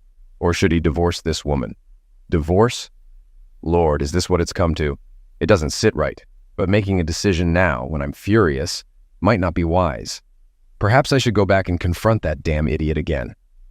No, I was lucky not to get caught last time. I need to think. Maybe hitting the golf course would clear my head. That's it. Everything I need is there already. Maybe there I can figure out what to do about my damn disrespectful wife. He joined another couple, having his own cart, which gave him more time to contemplate since he didn't feel like chatting with his cart companion. After the match, he had a couple of drinks, and the first bright spot of the day was seeing his favorite bartender, affectionately known as Susie Q. Susan Bryant was her real name. They always bantered back and forth, flirting playfully. Despite the flirtation, he never attempted to seduce her. Their suggestive exchanges were merely playful conversations. He assumed she was just trying to boost her tips, which indeed worked. Susie Q immediately sensed that Nick's usual carnal banter was absent, and that something was troubling him. When the other golfers left, Nick felt it was the right time and place to continue drinking. Noticing that it wasn't busy, Susie Q approached him. "What's wrong, honey? I miss your usual charm," she started. "Ah, the usual drama at home," he replied. "Come on, darling, you always say that. You can confide in me about anything, sweetheart. That's what I'm here for." Last night, during a game of truth or dare, my wife announced to me and everyone else that I wasn't the best lover she's ever had, he confessed. Damn, is she upset with you or something? I don't believe for a second that's true about you. The way you flirt with me all the time gets me going, she chuckled. I wish you meant that. I need a hot woman to help me relax a bit, he lamented. Do you think I'm hot? She asked, giving him a seductive smile. Hell yes, but I know I'm just a customer and you're doing your job. I get it, I don't stand a chance with you, he replied. She looked him straight in the eyes and said, You do have a chance. This caught Nick off guard. I wish you'd take seriously that you have a chance. A few years ago, my wife messed up. She got drunk and cheated on me with some idiot. After a lot of soul-searching and therapy, I agreed to take her back, but under certain conditions. One of them was for me to have a couple of hall passes to even things out. She gave you free passes to be with other women? Is that for real? Asked Susie. That was the deal. It's even in writing, he confirmed. I'll never tell my husband he's not the best lover. Whether it's true or not, it's just not something you say carelessly, she declared. Nick, I'm off at 5. If you want to cash in one of those passes, be here, Susan said, observing more golfers entering the room before leaving Nick to ponder her proposition. As she tended to her new customers, Nick thought to himself, God, I always thought she was just humoring me because I tip well. Maybe she was actually offering me something more. Well, Yana agreed to the passes, and Susie Q might be able to give me what I need to regain my confidence. It was 3 o'clock in the afternoon, 2 hours before her shift ended. Nick decided against sitting in a bar, getting drunk, and deliberating on his next move. Instead, he dropped 2 $50 bills on the counter, totaling $58 to settle the tab, waved to Susan, and said, I'll be back. He couldn't shake Susie Q's best attributes from his mind. She possessed eye-catching 36D bosom that drew everyone's attention. Susie Q herself was a stunning woman, several years his senior but didn't look it. To add to her allure, she had a voluptuous and appealing rear. Considering his options, he muttered to himself, Yana never felt the agony of betrayal, the unbearable pain I had to endure. Perhaps she wouldn't be so promiscuous if she had experienced what I did. To hell with it. I'm going to shower, change, and return to the bar at 5 to see if Susie Q is serious or not. At 4:45 p.m., Nick returned to the bar, and Susie couldn't help but smile broadly. She poured him a whiskey and cola, placing it in front of him, and remarked, After that last tip, this one's on me. She added, Bill's here to take over the bar. Just give us a moment to close out the register and I'll be ready to go. I'm famished. Any ideas on where we'll dine? As she prepared to leave, Nick phoned and reserved a table at one of the city's finest restaurants. During dinner, he attempted to steer the conversation toward Susie, but she sought a more thorough explanation of why he chose to ask her out. He divulged everything he knew. She revealed only that she was divorced, had been a flirtatious wife, and that this contributed to the demise of her marriage. After dinner, they ventured to a dance club, imbibed a few drinks, and danced. During the third dance, with her holding him tightly, she proposed, Listen, I understand you're trying to be a gentleman, not rushing straight into bed, but I've made my intentions clear. How about we leave here together? Without further debate, the bill was settled, and they headed to her apartment. Care for a drink while I slip into something more comfortable? She inquired. Nick simply smiled and accepted her offer. As she disappeared into the bedroom, his breath caught in his throat. He managed to utter, My God, you're stunning. She emerged wearing a Steelers jersey and nothing else. She reached up, placing her hands on the back of his head, drawing him into a passionate kiss. I'm glad you approve, she murmured as she guided his hand to her most carnal area. Susie led him toward the bed, kissing him fervently and disrobing him along the way. Would you consider staying the night?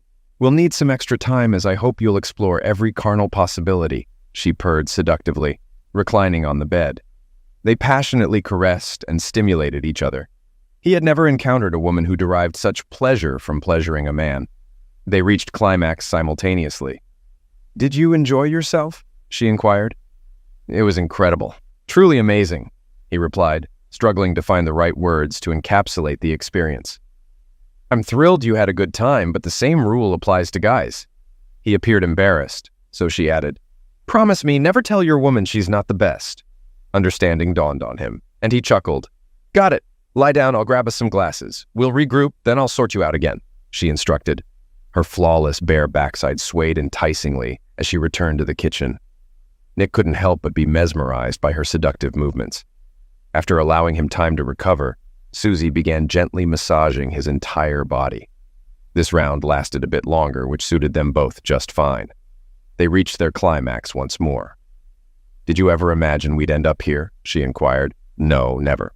"Well, maybe I fantasized about it a couple of times while Jana and I were carnal, but it felt a bit awkward. Usually, after a day on the field and some playful banter, I'd be in the shower at home thinking about this," he confessed, nodding toward her impressive bosom. Susie giggled, then added, "I never thought it'd actually happen either. I fantasized too, imagining how you'd make me feel in reality. It's so much better, isn't it?" "Yes, much better. Please stay with me today. I know this is probably a one-time thing, so let's make it special." "It's been a while since I woke up next to a man," she requested. Nick nodded and Susie Q grinned. After recharging sufficiently, she said, "I hope you're ready for the final round." No further encouragement was needed. The next morning, Nick awoke to the aroma of bacon. Susie Q had already prepared coffee and breakfast as he strolled into the kitchen, fully dressed. "Is all this necessary?" he questioned. "It's okay. I wanted to go all out," she reassured him with a smile. "Susan," he began, "don't apologize. I know you still love your wife. I'm mature enough to understand. I wanted you just as much as you wanted me last night," she interjected, cutting off his apology. "Besides," she continued, "I'm not cut out for monogamous relationships, which is actually why I got divorced. I thought it was your husband, that he was the biggest fool alive. He was basically an idiot and had issues with being faithful, but he had his moments. We mutually decided we didn't want to be married." "But that's not your style, is it?" she asserted more than asked. "No, it's not. Look, I need to head home and have a serious talk with my wife. I'm fine, really. I thoroughly enjoyed last night," he assured her. "Finish the breakfast I made for you. From now on, we'll just be naughty friends again, teasing each other at the club," Susan declared.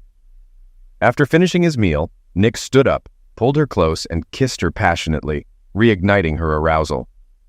"I'm off," he said as he headed toward the door. "If you ever need another hall pass, cash it in with me," she added. "You'll be my first choice," he replied, with a wave goodbye. Sunday morning, Jana, feeling sleepy and deprived of sleep, was awakened by Lana's call. "Hey there, any word from Nick?"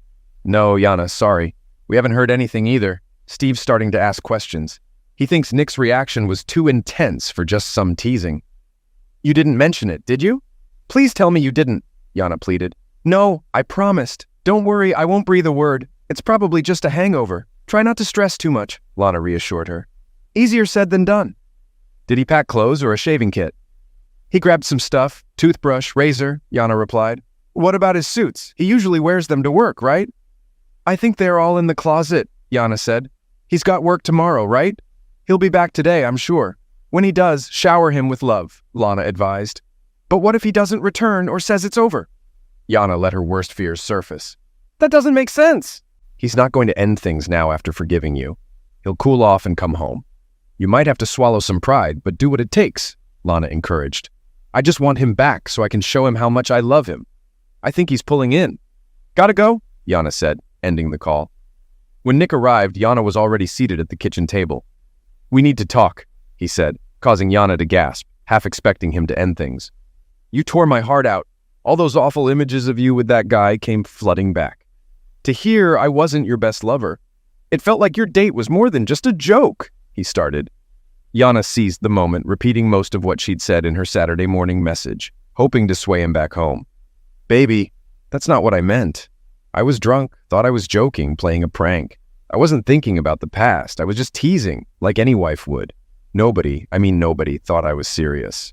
Even Lana's comment was just in jest. She's been calling, apologizing, feeling awful, blaming herself for our problems," she explained. "I don't know, it felt like more than just a joke.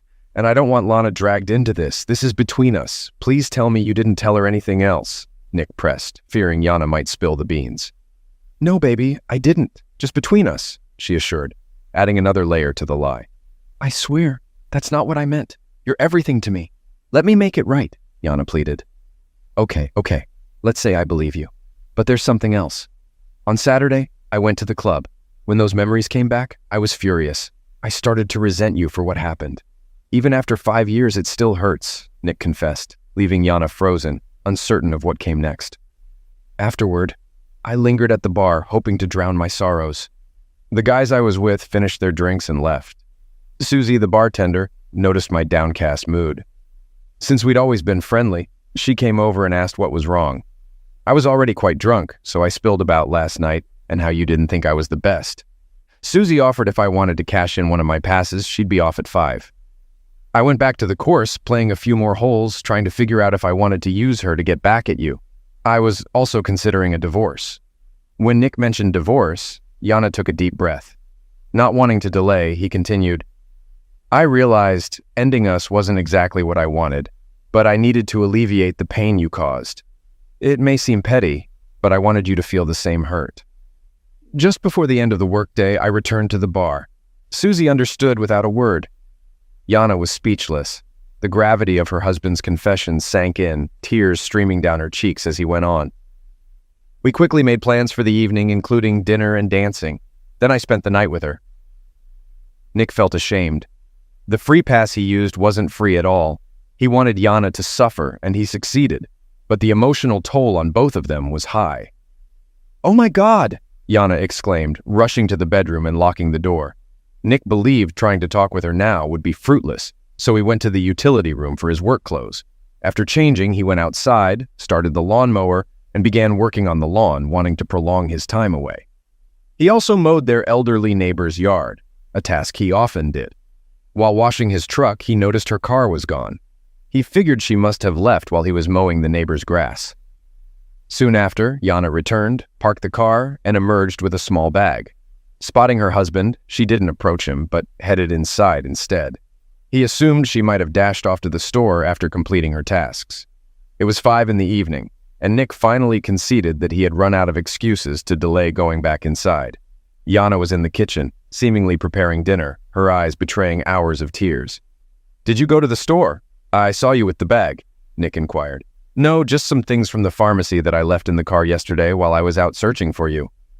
"Where were you? It doesn't matter." "It doesn't matter," he persisted. "I went to your golf club. I wanted to talk to her." "Susan? Why?" "I asked her not to take you away from me," Yana confessed. "Yana, that's not going to happen," Susan reassured her. Then she confessed she wasn't keen on being exclusive herself. She also mentioned she was certain you were in love with me. "I love you," Nick affirmed. "That's not the issue," he added.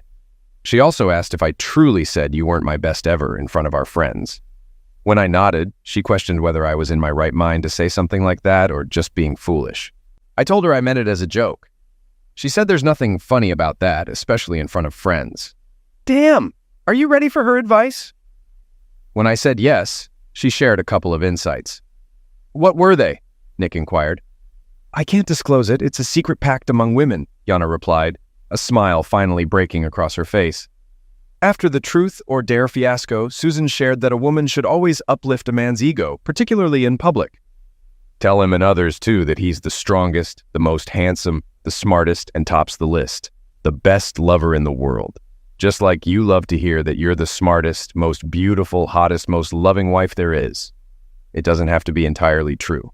It's his belief that you see him that way that matters. He wants to be your hero. Let him. Yes, and one more thing. Look at him with adoration in your eyes. I'm just saying, don't let him know our secret, or it will only make things worse." "Baby, I'm at a loss for words," Nick began, attempting to steer the conversation back to civility before anything else was said. "Answer me.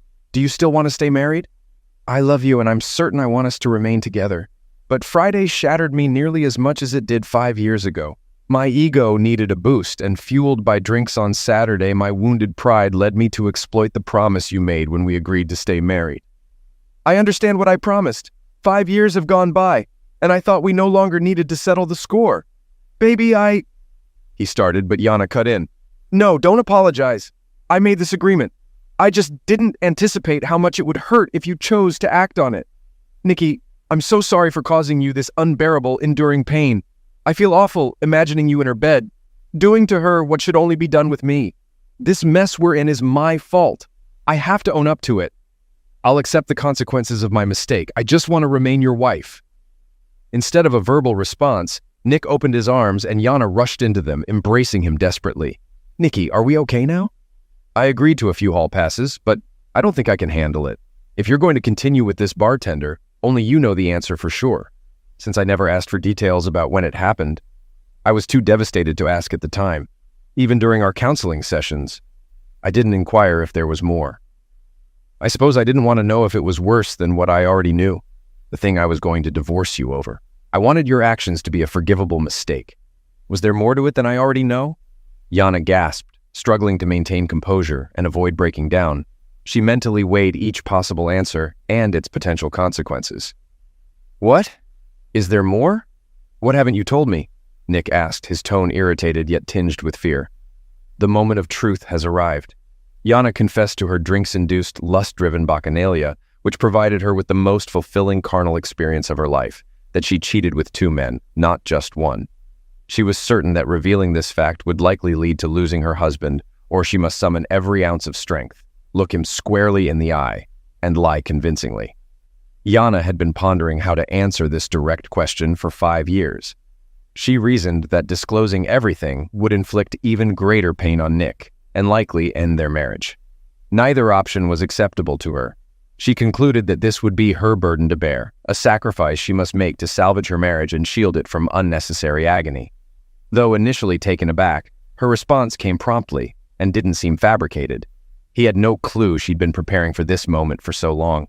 She lied as if her life depended on it. No, my love.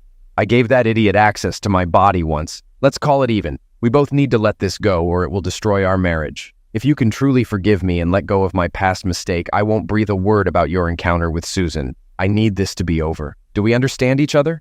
She pleaded with her eyes. Yes, I need it to end too. What we did to each other caused immense pain. I agree that if we keep dwelling on it, we won't survive. I don't need passes anymore, he said. I love you, he continued. I love you more than you realize. I'll never again make you doubt that you're my best at everything, she replied. Both of them set aside the events of the previous weekend and those from 5 years ago. There will never again be a reason to dredge up a malignant past. In the days following their reconciliation, best friends Yana and Lana continued to confide in each other. They both agreed they needed to bury the truth of the past for their marriages to thrive. They pledged to never speak of their past indiscretions or their consequences again. An unexpected outcome of Yana and Nick's conflict was that Lana woke up to the dangerous path she was on, and it scared her. She intentionally changed her interactions with other men. Steve noticed the change in Lana's behavior and questioned her about it. She explained that she realized she had been taking him for granted and was determined to fix their relationship. Steve also noticed an increase in the frequency and intensity of their carnal encounters. Was Susie Q's wise advice passed on to Lana? 3 months after their reconciliation, Yana's birth control failed, and she became pregnant. Nick was overjoyed. Their new chapter as a loving family began without looking back. A year after the truth or dare incident, Ron got blackout drunk while golfing with Steve and revealed his affair with Lana. Steve's reaction was immediate. He punched Ron, knocking him to the ground. Ron's golf bag was thrown off the cart, leaving him on the 16th tee. Returning home, Steve confronted Lana, who immediately confessed and begged for forgiveness. Steve moved out for several months, weighing his options. Ron and Lana had agreed that it would be detrimental if Steve found out about the affair.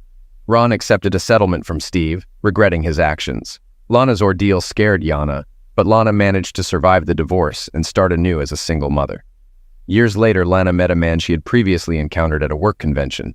They started dating, got married, and relocated to his home state. The once close friendship between Yana and Lana suffered due to deceit, now reduced to occasional Christmas cards and random phone calls. Only 4 people knew the truth about Yana's indiscretion. The only one who could threaten Nick and Yana's marriage was Yana herself, and she vowed never to do so.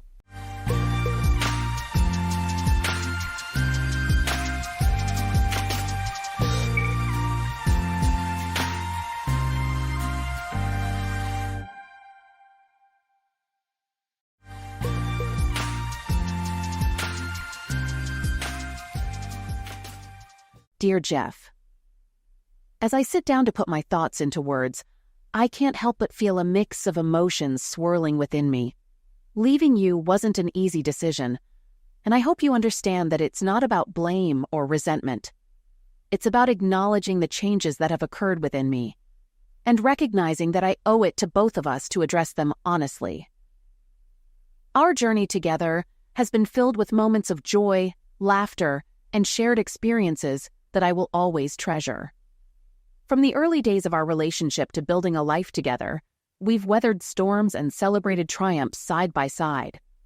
But somewhere along the way, I lost sight of myself amidst the familiarity of our routine. I want you to know that this decision isn't a reflection of your worth or our love for each other. It's about me needing to rediscover who I am outside of our relationship. I've spent so long defining myself in relation to you that I've neglected my own dreams and desires. Leaving you this letter is my way of being honest with both of us. I couldn't bear to see the hurt in your eyes or hear the pain in your voice as I try to explain these feelings. It's not fair to either of us to prolong the inevitable, and I hope you can find it in your heart to understand. I wish you nothing but happiness and fulfillment in the days ahead. You deserve someone who can love you wholeheartedly, without reservation or hesitation.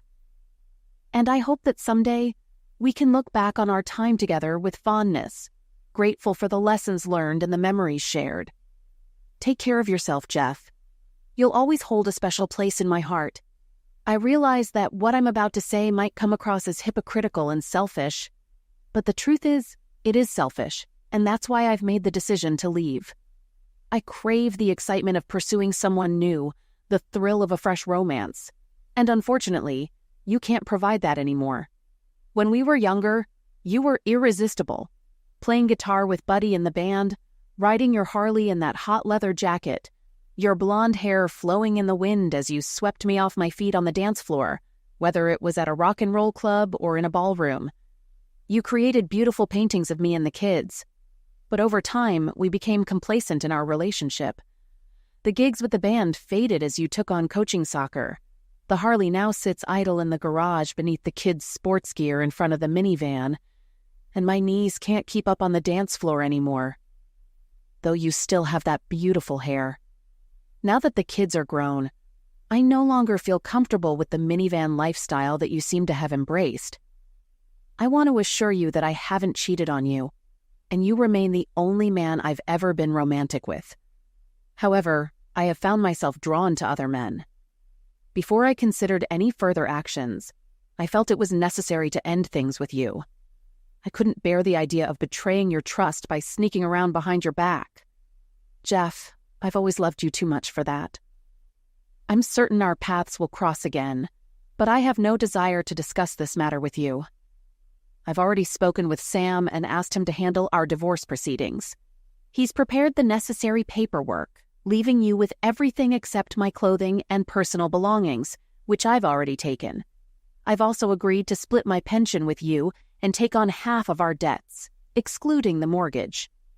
It's only fair, after all, I played a role in incurring those debts, and I want to ensure fairness. Please grieve in private so that when we attend events for the kids, we can avoid any unnecessary drama. However, I believe in fairness, so if you feel the need to respond, I promise to read your letter carefully and respect your thoughts. With love, Ellen. I pored over the note repeatedly, rooted to the spot in the kitchen where I found it. Tears hadn't come. Not yet. I was too numb. There were no signs of this impending revelation, no expression of dissatisfaction, no indication of desires unmet, no arguments, and no hints of another man in her life. We shared touches, kisses, smiles, all the gestures of a couple planning a future together. In fact, I had spent the past year wooing her, attempting to reignite our passion now that our youngest had left for college. I bought jewelry, only to be scolded for its expense. She preferred chocolate. I relinquished control of our closeness, believing I was causing her stress by initiating lovemaking. She insisted that holding hands sufficed. Perhaps she did drop a hint, but I brushed it off, attributing it to her adjusting to middle age. So there I stood, the last to realize. I grabbed a beer and stepped into the shower simultaneously. After finishing one, I reached for two more and returned to the shower, leaving behind a trail of water on her floors without fear of reprimand. I drank with determination to exhaust my stash, although like wine enthusiasts cellar their wines, I stored fine beers. While I didn't dent my beer collection, if I had, I'd have turned to my wines. However, I did make a significant impact on my consciousness. The next morning, I awoke with a throbbing headache, lying undressed on the basement floor after the shower. I stumbled upstairs, purged everything I'd consumed, crawled into bed, and wept. When I was 11, my grandmother passed away. During her wake and funeral, Grandpa took me aside and imparted wisdom. You have 3 days to mourn a loss. As God resurrected the dead in 3 days, you can resurrect your life. Cry, scream, vent your frustrations. When you're old enough, have a drink, engage in a good brawl, pray. Allow yourself these actions, then move forward. Honor the departed by progressing. A man doesn't dwell on a past he's lost. He lives in the present he's shaping and the future he's moving toward. Grandpa's words resonated deeply. I viewed my wife's departure as the end of our marriage. I wept, drank to excess, battered sheetrock walls with my bleeding fists, and used furniture to release my anguish. I yelled, I kicked, I drank.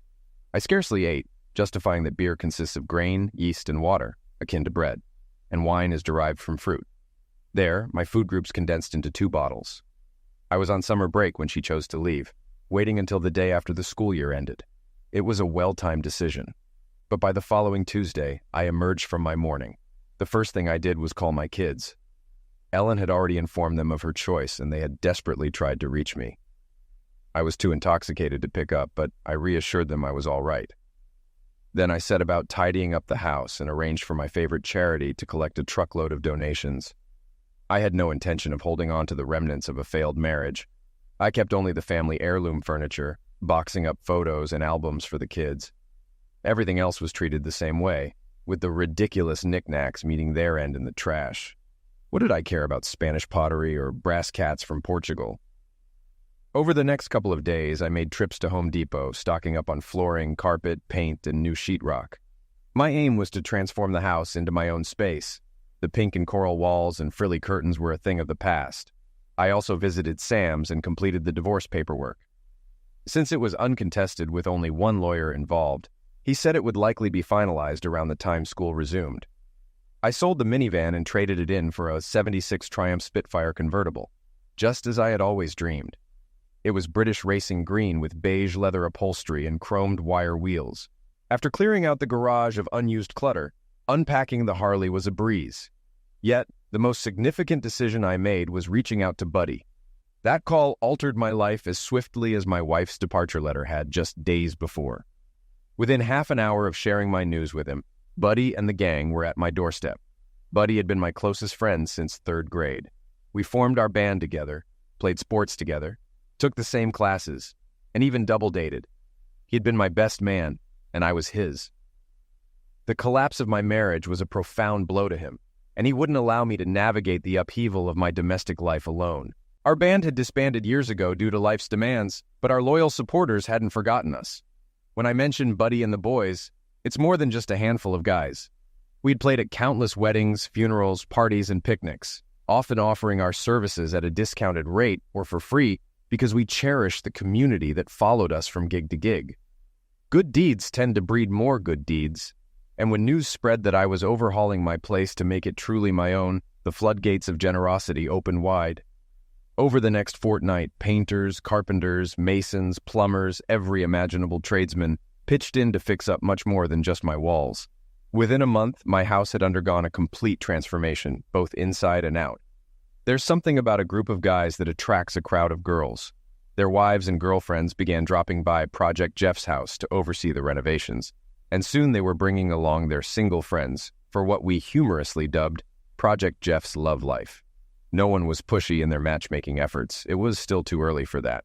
But it was evident that seeds were being planted, and before long I found myself out dancing and socializing 2 to 3 nights a week. Spontaneous barbecues and gatherings sprang up at my place, and I was never short of company, although I wasn't quite ready to dive into a new relationship before finalizing my divorce. Buddy floated the idea of resurrecting the band. In fact, he had already lined up gigs at clubs where we had old connections. Even before the fresh paint had dried on my walls, Buddy and Jeff made a triumphant return, headlining Friday nights at Jimmy's and commanding Saturdays at a cozy dance club downtown. He even booked us as a duo for Sunday afternoons at a popular seafood joint by the waterfront. It was as if we had never stopped playing together. We were all at similar stages in our lives, with our kids either grown or independent. We all looked pretty sharp and still had our own hair, well, except for Ronnie, our drummer. We hit the ground running. Our loyal fan base emerged from hibernation, eagerly paying their covers to pack the venues every single night. Whenever my sons had the chance, they'd drop by to lend a hand with the renovations, occasionally even joining in with the band. I ensured they understood not to disclose anything to their mom about me and to be truthful if she asked. They conveyed that Dad had been upset initially, but has since moved forward and is doing well. My daughter, living in Australia with her fiancé, received similar instructions. I trusted my kids implicitly to honor my wishes, and I knew they were being honest when they assured me that Ellen was kept in the dark about my well-being. To combat loneliness, I focused on cultivating healthy habits, revamping my diet, and ramping up my exercise regimen. I'd never let myself go out of shape, but now I attacked the pool with gusto and hit the road, whether running or biking, with renewed determination. Every evening before heading off to a gig, I'd hit the weights, alternating between leg days and upper body workouts. Within a month of Ellen's departure, I had rebuilt my home, my social circle, my daily schedule, my relationship with my children, and my physique. It seemed only fitting to respond to her letter. After all, she had initiated the conversation, hadn't she? Dear Ellen, thank you. You were right. Goodbye. Jeff. I sent the email to her. Short and to the point, it conveyed everything I needed it to. I didn't bother seeking out her new address, and truth be told, I didn't really want it. Rumors floated around about her, whispers of her involvement with a younger man who drove a flashy car and had a silver tongue. They'd been spotted together at shore clubs and beaches. Whenever someone tried to fill me in on her life, I politely declined to listen. But among our shared friends, these snippets pieced together a narrative of a whirlwind romance that spanned from September to June, or perhaps October to June, or even November to May. But none of it mattered to me. I genuinely wished her well. Grandpa's 3-day rule had guided me through, and I was content with the person I had become, too enamored with my present self to dwell on the past, us. The end of summer marked a melancholy reality for teachers like me, but August was ablaze with musical opportunities. This year was no different. Buddy and I found ourselves booked for festival after festival straight through September. Labor Day saw us performing 2 to 3 times a day. The hectic schedule kept me from checking her emailed response. It wasn't a deliberate snub. I simply thought our exchange was meant to be brief, a way to tie up loose ends, just as she wanted. I was too engrossed in the whirlwind of events and having too much fun to bother with email. In fact, I had almost forgotten about my marital woes when Sam called with news that our divorce proceedings had expedited. As it turned out, a certain clerk with connections to a family court judge was a fan of our band. I was set to be officially single come Friday. After a month and a half of transformative experiences, Friday would mark my return to bachelorhood. We were slated to perform at an arts festival and street fair in town, and suddenly all those scantily clad women with short skirts and plunging necklines were fair game. Cool. The street was packed when we hit the stage. We cranked up the amps to outdoor settings and unleashed our hard-driving blues style. We played covers, belted out originals, and jammed out impromptu tunes, getting the crowd fired up and dancing. It felt exhilarating. The guys had rummaged through our archives and unearthed our old masters from back in the day. We never got around to recording an album before life got in the way. But now we had enough material to fill a couple of makeshift albums. CDs were much easier to produce than vinyl, and we compiled a mix of old and new tracks that flew off the sales table. I was receiving looks from women of all ages, signaling that I was more than ready to end my dry spell. Amidst the chaos, I didn't notice Ellen attempting to sneak backstage, as I slung my guitar onto the back bar of my bike, which I had modified years ago for guitar transport. I missed her rushing toward me. I also missed the moment her face fell upon seeing another woman, Michelle, a busty blonde in her 30s, swinging her leg to sit behind me. It was the first time in the entire 25-year life of my bike that someone else had occupied that seat. I didn't see a tear form in Ellen's eye as I drove away from her. I wish I had. Michelle was incredible. I won't delve into explicit details of our encounter or the intensity of our physical connection. You can find that in another story. Let's just say, I pursued her relentlessly throughout the night, rebounding like a teenager and reaching heights of satisfaction I hadn't experienced in ages. I completely wore her out. By the end of the night, she thanked me for our time together, but suggested I not call her again, perhaps wary of the recovery time needed after our escapade. I knew I couldn't avoid Ellen forever, and I didn't. The next time I saw her was at our regular Friday night gig at Jimmy's. She walked in with her new companion and another couple, and they found a table and ordered drinks. As soon as I spotted her, I signaled to the band that we were deviating from our prepared set list. We had a tradition of playing American Woman whenever we spotted an ex-girlfriend in the crowd, and it was always the wronged guy who took the mic. It was our way of standing in solidarity with our friend. We firmly believed that dating an ex of one of us was off limits, and we never crossed that line. As I began playing the guitar riff in the slower, soulful style that Lenny Kravitz had popularized with his cover of the tune, I found myself enjoying American Woman more than ever before. Pouring my heart and soul into the lyrics, the guitar solos resonated with the crowd, igniting their energy. Unaware of Ellen's reaction, I didn't witness the moment her face fell upon realizing the song was directed at her, but Buddy's wife observed it. Later, she recounted how tears welled in Ellen's eyes as I sang lines like "Stay away from me" and "Go on and let me be," with emotions flowing freely. Ellen left before the song ended, barely maintaining her composure. Meanwhile, her companion and friends stayed behind, continuing to drink and dance into the night. It was evident that trouble was brewing in Paradise. A week later, my older son paid me a visit with some intriguing news. It seemed Ellen and her boy toy had a falling out that same night. He was growing weary of her charms, while she struggled to keep up with the energetic lifestyle, both carnally and otherwise, of a man in his 20s. He voiced frustration over Ellen avoiding venues where we performed. Word had spread that the band was back in action, drawing crowds wherever we played. Additionally, he was displeased to learn that Ellen had relinquished her rights to our property in the divorce and had been planning to move into my house. I had suspected him of gold digging, but his audacity was staggering. Perhaps he was unaware of our prenuptial agreement, a precautionary measure devised by Ellen's father, who harbored suspicions about any man's intentions toward his daughter. I had readily agreed to it, as I had no intention of causing her injury. The agreement stipulated that if either of us left the marriage for greener pastures, we forfeited all rights to the family assets, leaving them entirely to the other party. It was likely Ellen remembered this agreement, which might explain why she proposed such an amicable divorce settlement. After Boy Toy sent her packing, Ellen spent the following night in tears, pouring her heart out to the kids over the phone. I sympathized with her plight, but I had already gone through my 3 days of mourning for my marriage and was now free to offer support without being emotionally entangled. However, the kids weren't pleased with my detached attitude. They still saw me as unattached and believed I should welcome their mom back into the family home, at least temporarily, to help her get back on her feet. But I disagreed. Taking her in would mean dealing with the inevitable mood swings that came with menopause, a challenge I had already experienced during our marriage. Adding to that her feelings of rejection by Boy Toy, the humiliation of crawling back to me, and potential guilt over leaving me in the first place was not something I was eager to handle on a daily basis. I was enjoying my newfound simplicity and independence too much to disrupt it.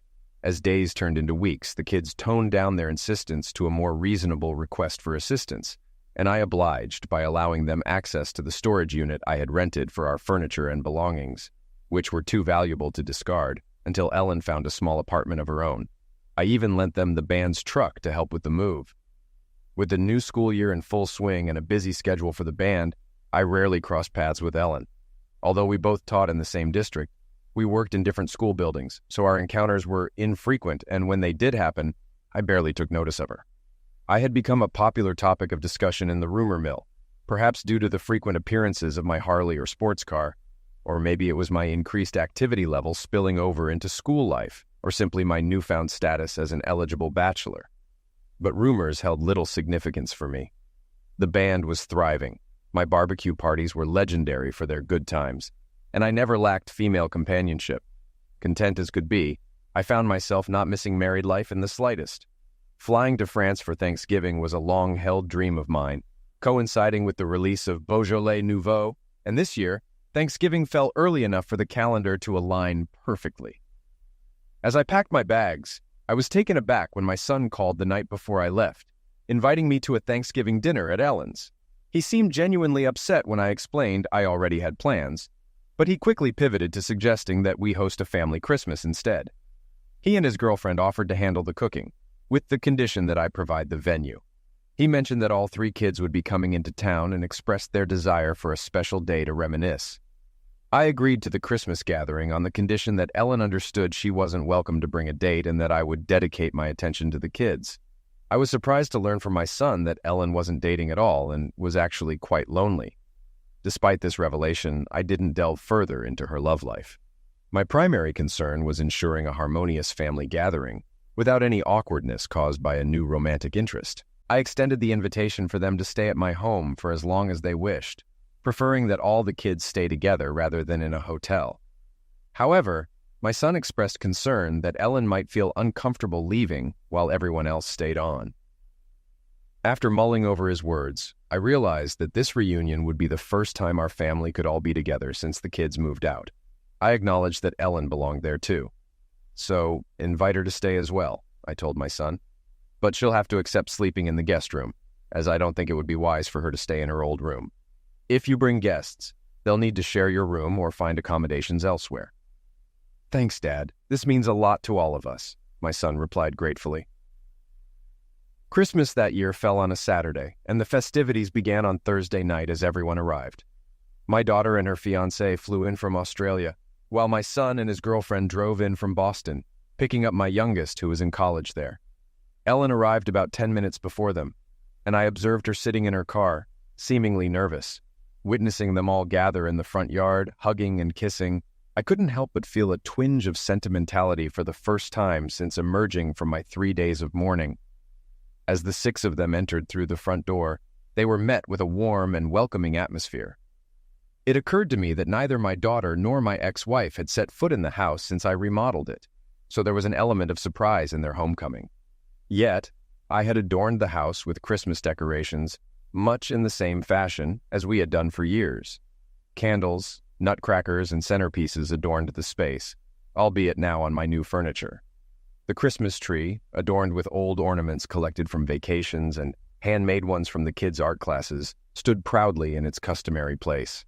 I had added a fireplace during the renovations, and its warm glow added to the festive ambience. The aroma of pine, crackling fire, and mulled cider enveloped the room. Plates of cookies and fudge dotted every available surface, and the table was set with the fine china that had been passed down from Ellen's grandmother as our wedding gift many years ago. It was evident that I had transformed our house into my home, and it was more than ready to host Christmas for my family. Despite everything that had transpired, they were undeniably my family. The kids, though grown, were still my flesh and blood, and despite our divorce, Ellen had held the key to my heart for most of my adult life. There was a flurry of excitement as they explored the house. I had restored the kids' bedrooms to almost exactly how they remembered, with minor updates such as toning down the hot pink in my daughter's room to a softer pastel shade. I had replaced their old single beds with comfortable queen sets, while preserving their childhood desk and dresser sets with new headboards to match. The spacious guest room had been converted into a studio, complete with a drafting table by the window for painting and ample space for musical instruments, amps, and recording gear. I'd also expanded one side of the ground floor, transforming a small library into a large room with a TV and pool table. The living room had been meticulously arranged around the new fireplace, now adorned with brand new Christmas stockings, one for each of us, including Ellen. The sight of the stockings sparked an instant rush of nostalgia in the kids. With mischievous grins, they darted towards their stockings, and in that moment, it was as if time itself reversed, and they became carefree children again, eagerly diving into the holiday spirit. The older two, with a touch of maturity, retrieved their partner's stockings as well, each recounting cherished memories the stockings evoked. Our tradition had always been to lovingly fill the stockings with small, inexpensive gifts and treats before moving on to the main presents under the tree. Soon, the air was filled with the sound of laughter and the rustling of wrappers as they nibbled on cookies and chocolates, donned silly novelty socks, and reveled in the joy of Christmas morning. Dad, your stocking is empty. We didn't know, so we didn't bring anything to stuff it, they exclaimed. Taking my stocking from the mantel, I peered inside. No, my dear, you did fill it. You're all here reminiscing, laughing, and playing. You're filling it now with the essence of Christmas. You're filling it with love.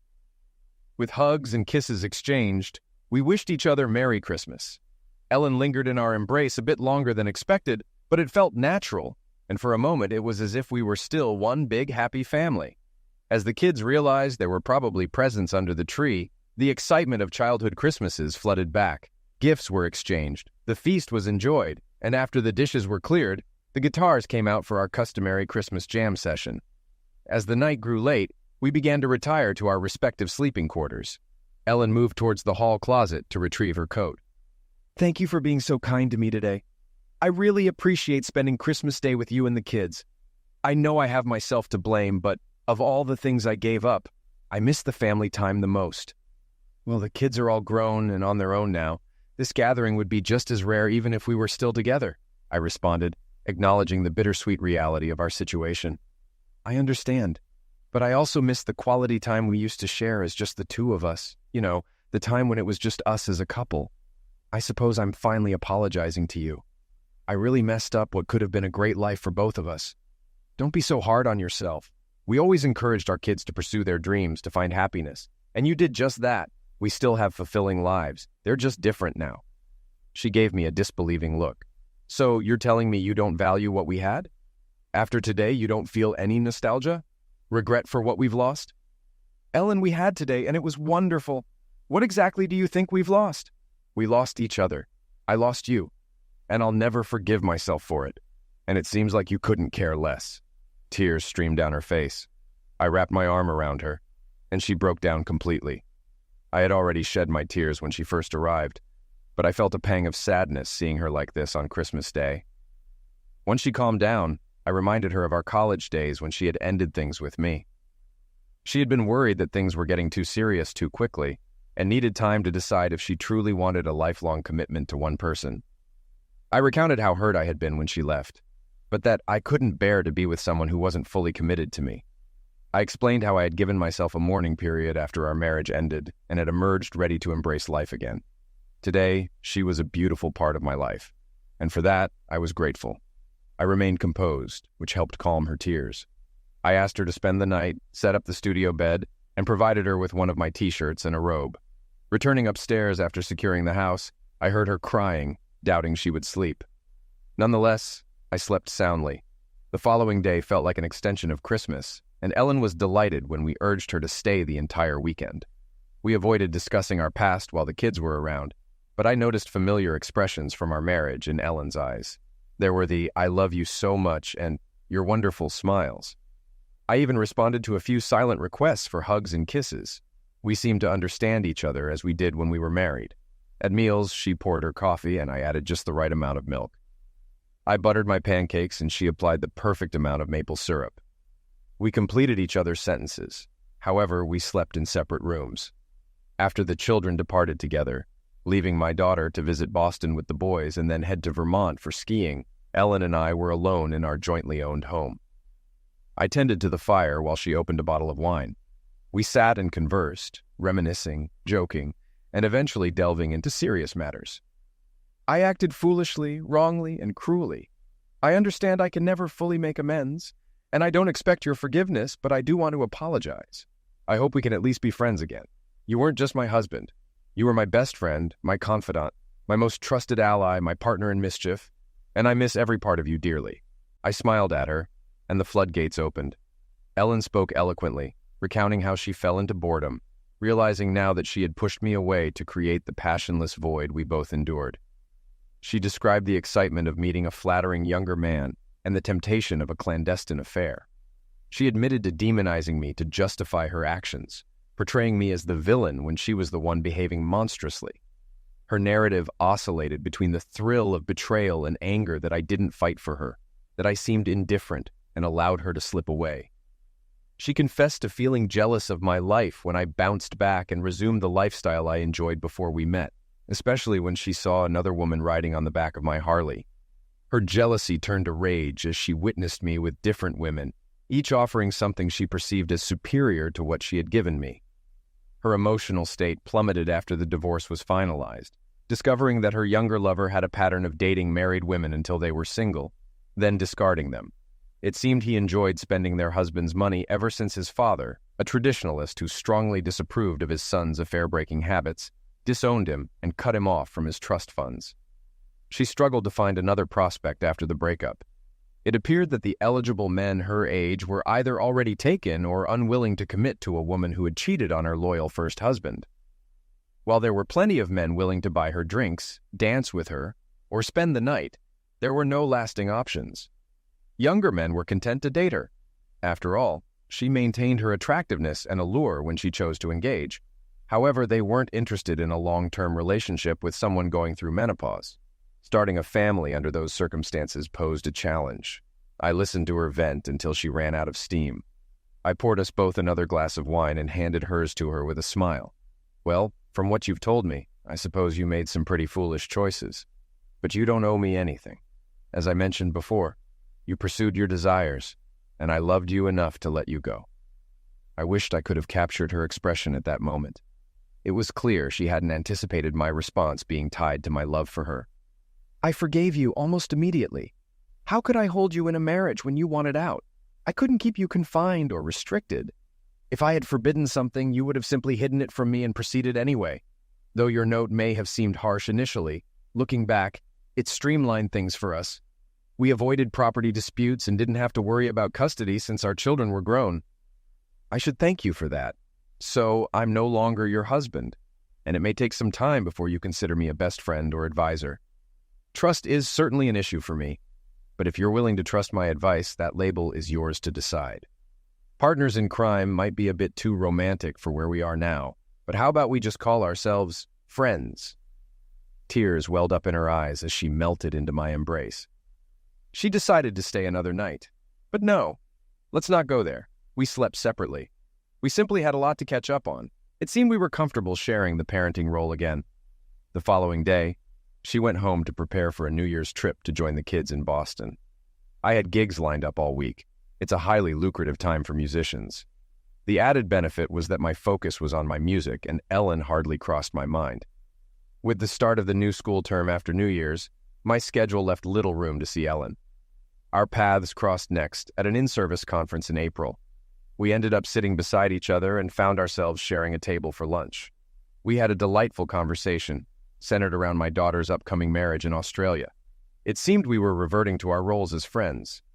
Towards the end of the lunch, she thanked me for treating her well, both that day and at Christmas. She expressed happiness that we could move forward as friends, and then asked me for a favor. She blushed, hesitated a bit, and finally stammered out a request to go for a ride on the Harley one Saturday. I responded eagerly, affirming that Sunday was forecasted to be warm and beautiful with no prior commitments. I suggested we take a ride up north, stop for a pleasant lunch, and relish some time in the fresh air. She was cheerful and animated. Memories of her on the bike with me when we were younger flooded back. Those days always ended with passionate moments inspired by hours of her holding on to me from behind as we rode, her hands exploring my chest and, well, you can imagine without further detail. She always joked about the next time we'd go for a ride with something powerful between her legs, and the motorcycle was nice too. I wasn't sure if I could resist her. And I was right. I couldn't. We rode up to the falls, and I felt her hands wander. We hiked to the top of the falls and followed the long trail through the woods back down to the bike. We stopped in a quaint little town and wandered the streets, browsing antique shops. It was the type of day I typically detested, but spending time with this woman, who I had always seen as beautiful in every way, made it enjoyable. Lunch was delightful. By dinner time, we had returned south and stopped at a charming seafood dock for dinner. With candlelight, delicious food, and the gentle lapping of waves at the dock, it was evident she was being treated to a special evening. I took her home, to my home, our home. I took her to bed, our bed, my bed. Yes, we made love this time. It seemed we were now sharing the role of lovers together. We continued seeing each other for dinner and a movie the following week, and yes, we made love again. We even had lunch together a couple of times. However, we never discussed where our relationship was heading. The idea of exclusivity didn't cross either of our minds. Our daughter's wedding was approaching rapidly. We had meticulously gone over all the details, and I had proudly covered all the expenses without complaint. The band had made good money playing at festivals. We had paid off the mortgage while still married, had minimal credit card debt, and I had a stable full-time job with a top-tier salary and no dependents to support. While I wasn't swimming in wealth, I was comfortable and had savings in the bank. The only detail we hadn't shared was our travel plans. We had each made separate arrangements, but we were both staying at the hotel where all the guests would gather. When we compared notes, we realized we were booked on the same flight. I invited her to meet me at my house and share the car I had hired to take us to the airport. On the day of the trip, Ellen arrived early. I had barely rinsed out the coffee pot and started the dishwasher with the breakfast dishes when the car pulled into the driveway. Our driver swiftly took us to JFK. After checking our bags curbside, we headed into the terminal together. Since there weren't many direct flights from JFK to Sydney that day, the check-in counter wasn't crowded, and we joined the line together. I stepped up after Ellen, and the counter attendant asked why I hadn't used the shorter line for first-class passengers. Although I had purchased a first-class ticket due to the long flight duration, I typically opted for cheaper fares and hadn't realized the benefits included express check-in. The ticket agent found it amusing and directed me to the first-class lounge. Ellen was waiting for me there, and we cleared security together before heading to the lounge. At the desk, I checked in, and the attendant didn't question Ellen's entry with a coach ticket, but offered to upgrade her to first class to sit next to me. Call me sentimental or whatever else you like, but something about flying halfway around the world with the mother of my daughter to attend her wedding in first-class seats that reclined into beds while she cramped in coach with no leg room just didn't sit right with me. When we boarded the plane by Rose, I made her wait with me. Initially annoyed and worried about losing her seat to a standby passenger, she began to work up a fuss. I explained that I had checked her in when we arrived at the lounge, diffusing her irritation. Of course, any remaining annoyance vanished completely when she was seated beside me in first class, and I presented the mother of the bride rationale. Her mood shifted to a degree that had me briefly entertaining thoughts of joining the Mile High Club. But don't be absurd, dear reader. Public displays of affection aren't my style, especially not in the confines of an airplane lavatory. We landed in Sydney, and the week was pure magic. We toured, visited, and, best of all, witnessed my daughter embark on her own marriage journey. I can't express enough how proud I felt uttering my sole line, "Her mother and I do," as I gave her away after walking her down the aisle. At the reception, I escorted Ellen and savored the customary dances. Among the evening's highlights was when her brothers and I joined the band for a spirited rendition of All American Girl, our musical tribute to our little girl. Following the festivities, Ellen, the boys, and I convened in the hotel lounge. One of them cut to the chase. "So what's going on with you two?" "Nothing new, sweetie," Ellen replied. "Your dad and I are simply embracing our roles as your parents. We've moved past our past and are relishing life. Is that all right with you?" "Yeah, Mom, it just seems like more than that. It seems like you're getting close again. Maybe even, I don't know, getting back together." "Honey, I'm not oblivious. I had a moment of insanity a while back and made a foolish mistake." "All right, I was foolish then. Incredibly foolish. I own up to that, and I accept the consequences. Your dad and I have discussed it, and what he said is true. Just like we always taught you, I made a decision. I left the relationship, and I accept the consequences." The boys turned to me for input. Having nothing further to contribute, I sat there with a smile, savoring a delightful local Australian ale. "Come on, Dad," Mom answered the question. "Do we get to hear from you?"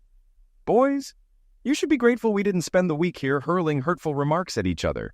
I hear that's what divorced couples often do at events like this. Beyond that, I believe your inquiry generally delves into my romantic life, which is off limits. Didn't I teach you not to kiss and tell? So why would I?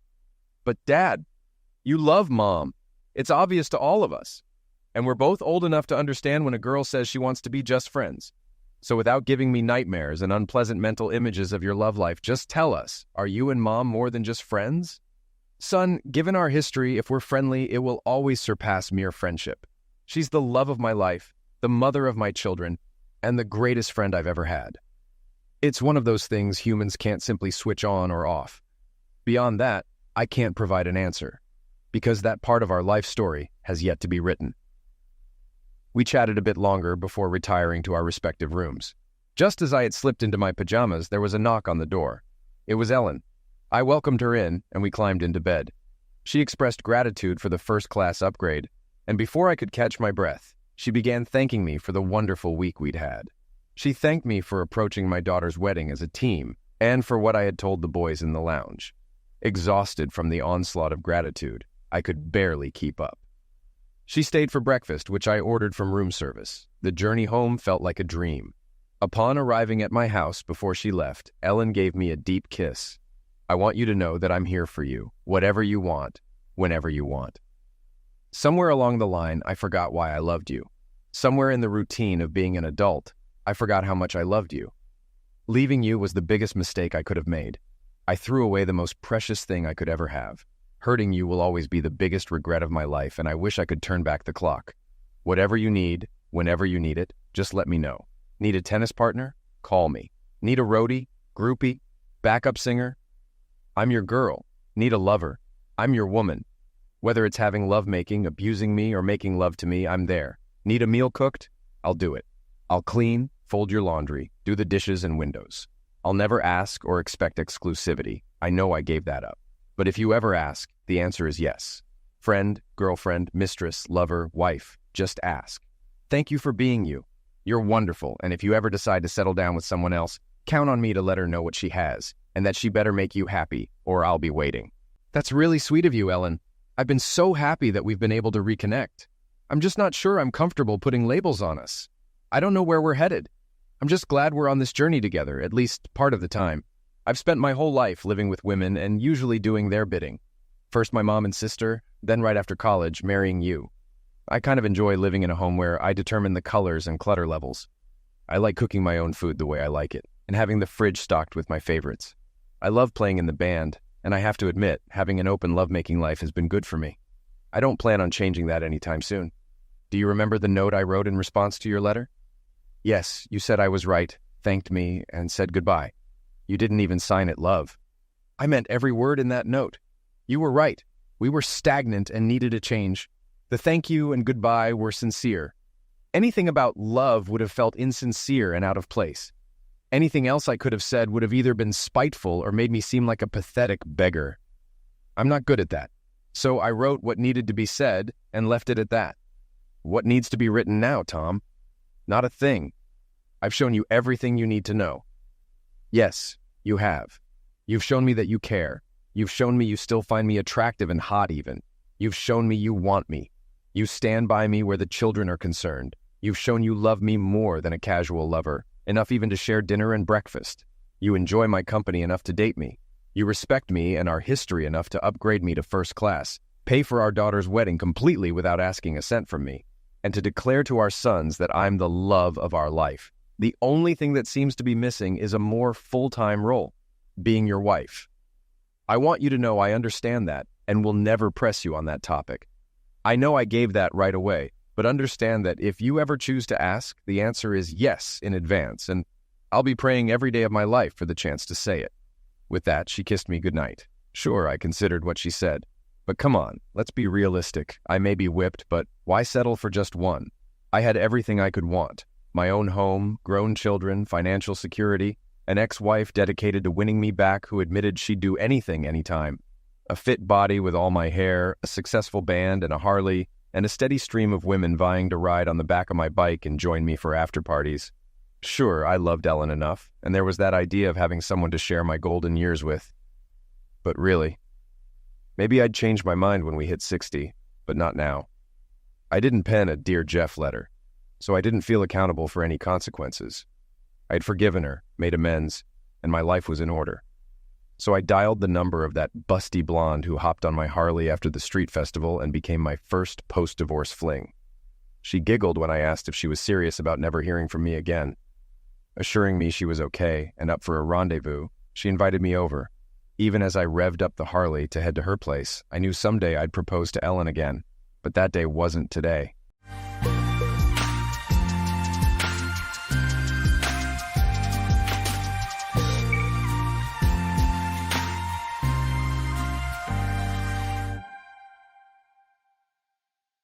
In the tranquil suburb of Oakwood, a spacious house with an impeccably maintained garden stood out from the rest. It was the residence of Catherine Bennett, a 60-year-old lady known in the neighborhood for her sweet kindness and her garden full of vibrant flowers. But the joy of colors in her garden contrasted with the sadness of the silence in her home. John and Lily, her children, had moved away years ago, and the visits that used to be frequent became rare and eventually ceased. Sitting in the old armchair in the living room with a cup of tea in her hand, Catherine stared fixedly at the family portrait on the fireplace. The youthful smiles of John and Lily alongside Catherine's late husband seemed to belong to another life. "John, Lily, where are you, my dear ones?" Catherine whispered, her voice trembling, her eyes clouded with tears. A ringtone interrupted the silence. Catherine answered, hoping it was one of her children. "Mom, it's me, John," the voice on the other end of the phone announced, and the relief in Catherine's voice was palpable. "Oh, John. It's been so long since I heard your voice." "We've missed you, Mom," John replied with a rehearsed tone. "Lily and I have been thinking we need to spend more time with you. We're considering a visit. What do you think?" Catherine felt a flicker of joy. "Oh, that would be wonderful, my dear. I can't wait." As she hung up the phone, Catherine's smile brightened the room. She had no idea that phone call would be the beginning of a series of events that would change her life forever. On a cold, dark autumn night, the headlights of a car illuminated the entrance to Catherine's house. John and Lily, both wearing concerned expressions, stepped out of the vehicle and walked up to the front door. Lily, the younger of the two, with perfectly applied makeup to hide the marks of time, looked at John with a doubtful expression. "Do you think she'll believe us?" she whispered nervously. John, older and with deep lines of worry on his face, looked at Lily, his gaze stern yet determined. "She has to believe us, Lily. We have no other choice." They knocked on the door and were greeted by Catherine's radiant smile. "John." "Lily," she exclaimed, embracing both warmly. "Come in, I've prepared dinner." During dinner, John and Lily filled the old house with laughter and stories of their lives in the big city. They talked about their jobs, friends, and even the difficulties they were facing. But they left out the crucial part of their lives, their desperate financial situation. In the following days, John and Lily's visits became frequent. They helped Catherine with household chores, brought gifts, and made all kinds of gestures that fueled Catherine's hope of having her children back. "Mom," John began one evening, "Lily and I have been talking. We miss you, and we think you miss us too. How about selling this house and coming to live with us in the city?" Catherine, surprised by the suggestion, looked at her children, tears of joy welling up in her eyes. She could hardly believe what she was hearing.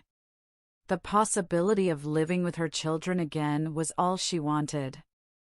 However, she had no idea that her dreams were about to turn into a nightmare. For days, Catherine pondered over John and Lily's proposal. She loved her house, but the idea of living with her children, seeing their faces every day, and sharing their lives filled her with emotion. Finally, one night, she made a decision. "John, Lily, I've thought a lot about what you said," Catherine began, her voice trembling. "And I've decided to sell the house and come live with you." The siblings exchanged furtive glances, their faces masking the satisfaction they felt. "Oh, Mom, we're so happy," Lily exclaimed, getting up to hug Catherine. "You'll love the city, I'm sure." With the decision made, things moved quickly. The house was put up for sale and, to Catherine's surprise, it sold in no time. She found herself surrounded by boxes, her belongings being packed for the move. While packing her photo albums, Catherine felt a twinge of sadness bidding farewell to the house that had been her home for so many years. "I'm going to miss this place," she said softly, caressing the frame of an old photograph. "Don't worry, Mom," John said, putting a comforting arm around her shoulders. "You'll love the city. And most importantly, we'll all be together." At that moment, Catherine didn't notice the complicit look exchanged between John and Lily. She was far from imagining the true intention behind their comforting words.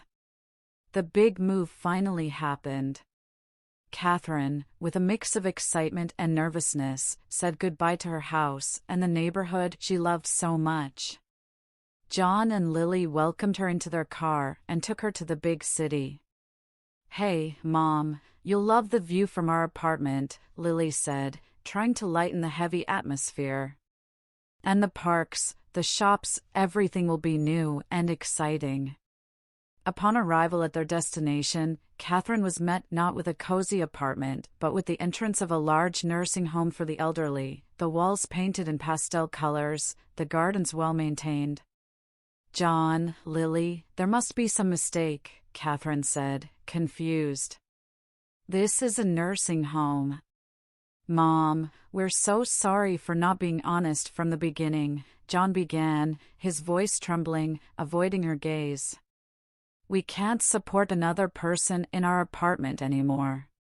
And with the money from selling your house, we were able to secure a safe and comfortable stay for you here." Catherine felt her heart tighten. She looked at Lily, hoping to see some sign that this was just a tasteless joke, but Lily's face was serious, her eyes filled with tears.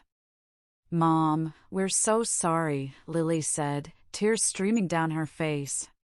"We promise we'll visit you whenever we can."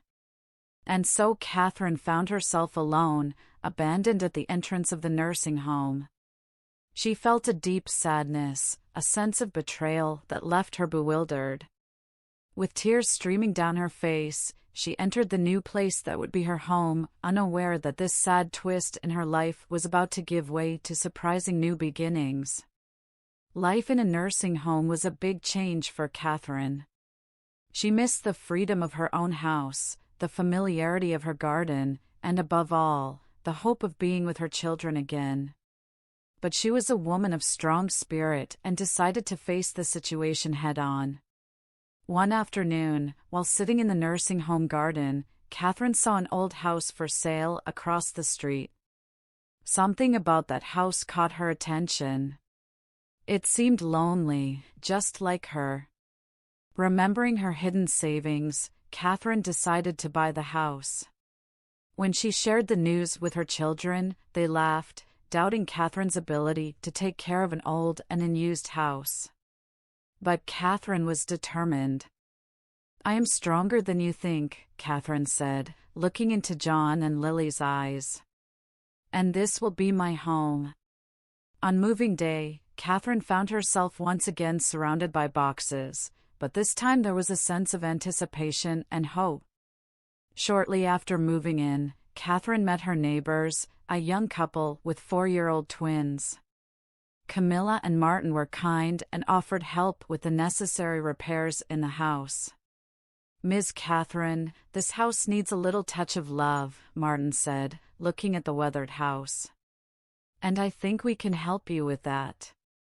And so, a new friendship blossomed. Even in the midst of a challenging situation, Catherine found herself surrounded by people who genuinely cared for her.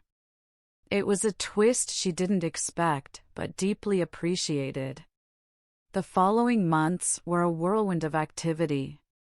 Camilla and Martin, along with their adorable twins Julia and Max, helped Catherine transform the old house into a home.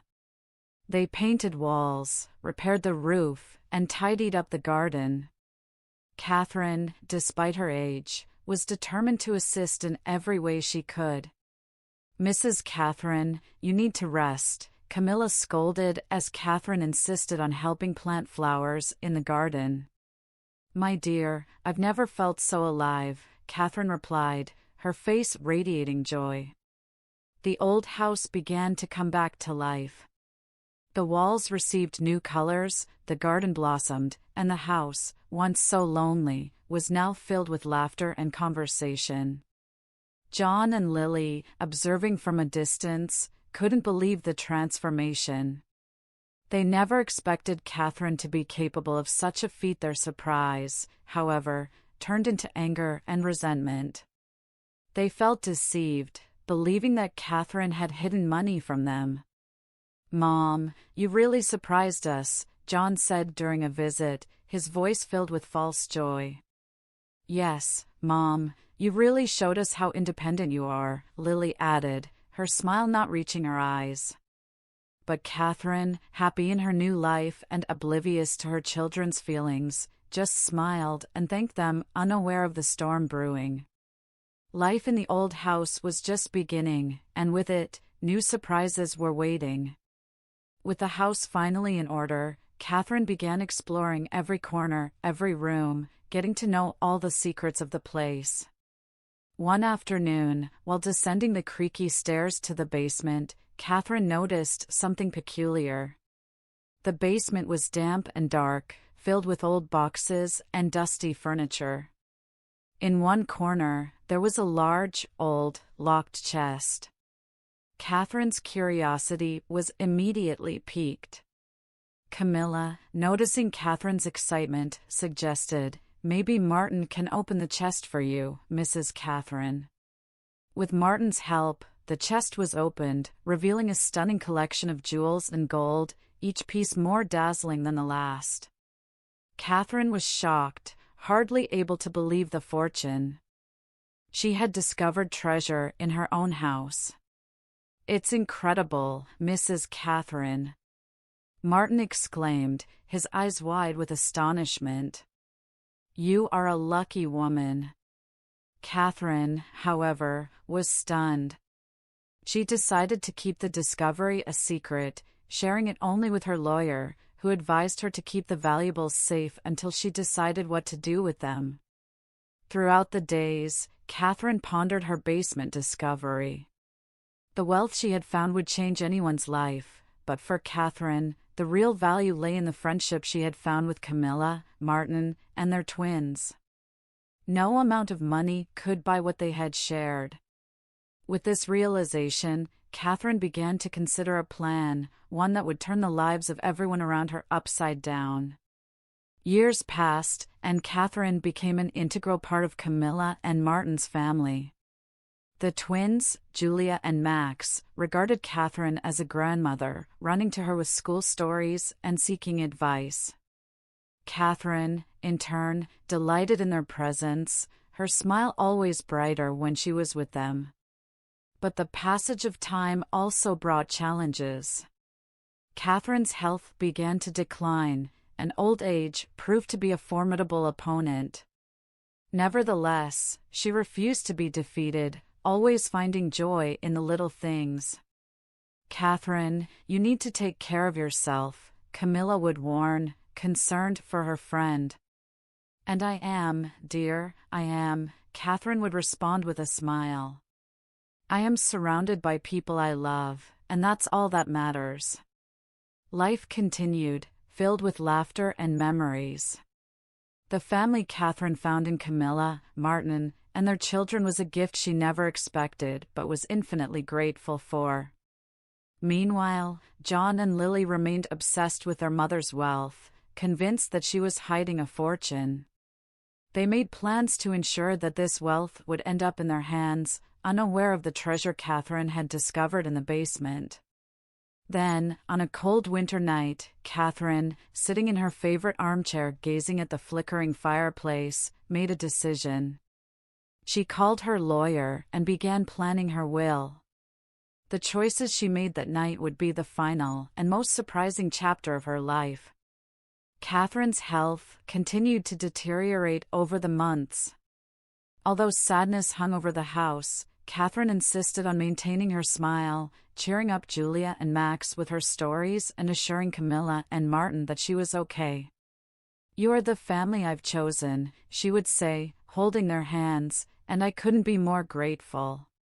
One day, when John and Lily came to visit, the tension was palpable. They noticed their mother's frailty, and although they were emotionally distant, the reality of the situation hit them like a gut punch. The last days. "Mom, you should be in a hospital," John said, trying to keep his voice steady. Lily nodded, avoiding her mother's gaze. "No, my dear," Catherine replied, looking at them with tired yet determined eyes. "This is my home, and it's where I want to spend my last days." John and Lily's visit was brief and awkward. When they left, a strange calm settled over the house. Catherine looked at them through the window, an unmistakable sadness in her eyes. "I hope they find happiness someday," she whispered to herself. "They deserve it despite everything." That would be Catherine's final encounter with her children. She somehow knew that time was running out, but she wasn't afraid. She had her family, Camilla, Martin, Julia, and Max, and she had her final plan, a plan that would bring justice and balance to everyone. The end came gently for Catherine. On a cold winter morning, she took her last breath with Camilla holding her hand. The loss was felt by everyone in the neighborhood. The kind lady who had brought so much warmth to their lives was gone. "I promised to take care of everything, Catherine," Camilla murmured, feeling a mixture of sadness and determination. "Rest in peace." John and Lily received the news with a strange mix of sadness and relief, sadness for the loss of their mother, relief for the prospect of the inheritance they believed was theirs. The community came out in full force for Catherine's funeral. Camilla and Martin, alongside Julia and Max, received condolences from friends and neighbors, all bringing stories of how Catherine had touched their lives. At the end of the funeral, a serious-looking lawyer approached the family. "I am David Lesh, Mrs. Catherine's attorney," he said, handing them sealed envelopes. She requested these to be delivered after the funeral. "There will be a reading of the will next week." Everyone's eyes widened at the mention of the will. Camilla and Martin looked at each other, while John and Lily could hardly hide their anticipation. "Thank you, Mr. Lesh," Camilla said, accepting the envelopes with a nod. And so, with Catherine's passing, a new series of events was set in motion. Catherine's final move was just beginning to unfold, promising to shock everyone with its final revelations. In the days following the funeral, Camilla and Martin, along with Julia and Max, reminisced about their memories of Catherine. The house felt empty without her presence, every corner reminding them of the love and warmth she had brought into their lives. The sealed envelope that David Lesh had handed to them sat on the dining table, a constant reminder of Catherine's final message. Finally, one evening, Camilla decided to open it. "Dear family," the letter began, written with Catherine's shaky handwriting. "If you are reading this, then I have already departed. But don't be sad. The will. Remember the laughter, the stories, and the shared meals. That is what truly matters," Catherine continued in the letter, expressing her love for all of them and how grateful she was to have them in her life. At the end, there was a reference to the will. "As for the will, you will find out everything during the reading," she wrote. "But know that I tried to do what I believe is fair. And Martin, you were my salvation and family when I needed it the most. Julia and Max, you were the joy that brightened my last years." The family finished reading the letter, their eyes filled with tears. Catherine's love for them was evident in every word. But what did she mean by "what I believe is fair"? The day of the will reading was approaching. Curiosity hung in the air, but so did a sense of apprehension. Catherine's final wishes were about to be revealed, and no one could predict what would come next. The office of esteemed lawyer David Lesh was filled with people on that particularly hot summer afternoon. Tall, expansive windows allowed golden rays of sunlight to bathe the room, casting long shadows on the polished wooden floor. Camilla and Martin, John and Lily, along with a few other community members who considered themselves close enough to Catherine to be present, were seated in leather chairs that creaked at the slightest shift in weight. The hum of the air conditioner was the only audible sound, a tense symphony of expectation hanging in the air thick like fog. At the center of the room, David Lesh stood behind a dark mahogany desk, sunlight reflecting off its polished surface and accentuating the grave expression on his face. He picked up the thick envelope, Catherine's will, and everyone held their breath, waiting for him to speak. "Ladies and gentlemen," David Lesh began, his voice filling the room, echoing off the stone walls. "I am here to perform a duty of utmost importance and sensitivity, to read the last will and testament of our esteemed Catherine Bennett. He paused, looked at everyone present, and continued, "If you are ready." There was palpable tension in the room as David Lesh began reading the document in his hand. The words were clear, unequivocal. To Camilla and Martin Robinson, I leave my residence and all my personal belongings, David Lesh read aloud. Whispers of surprise ran through the room, some looks of shock and disbelief directed towards Camilla and Martin, but no one was truly prepared for the bombshell that would be the next revelation. As for my accumulated fortune in jewelry, gold, and diamonds, David Lesh continued, pausing for dramatic effect before announcing, with a monetary value equivalent to several $1,000,000. The room erupted in hushed whispers, the previous tension evaporating and being replaced by palpable shock. And so, Catherine Bennett's final wishes began to change the course of everyone's lives in that room. "Exactly half of my fortune," David Lesh's voice echoed through the room, adding weight to the following words, "shall be generously donated to the Pine Grove Elderly Home, the place where, under different circumstances, I would have spent my last days." John and Lily swallowed hard, each word of their mother's will undoing the promise of an easy inheritance and carefree life. Looks of surprise and disbelief were exchanged, while Camilla and Martin shared glances, nodding in silent understanding of Catherine's intentions. David Lesh continued, this time with a trace of hesitation in his voice. "And the other half of my fortune," he paused for dramatic effect, his eyes sweeping the stunned faces in the room, "shall be designated for Camilla and Martin's children, the young Julia and Max." The silence that followed was almost deafening. The air was charged with surprise and shocking disbelief. John and Lily seemed to have lost all color, their dreams of quick wealth crumbling like a house of cards. Camilla and Martin, on the other hand, looked at each other, their eyes wide with incredulity as they tried to grasp the magnitude of Catherine's generosity.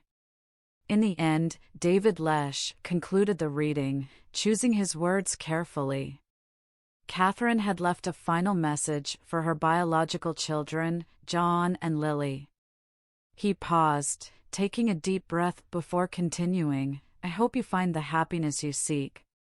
And remember, money is not the source of joy. True joy comes from the people we love and how we treat others.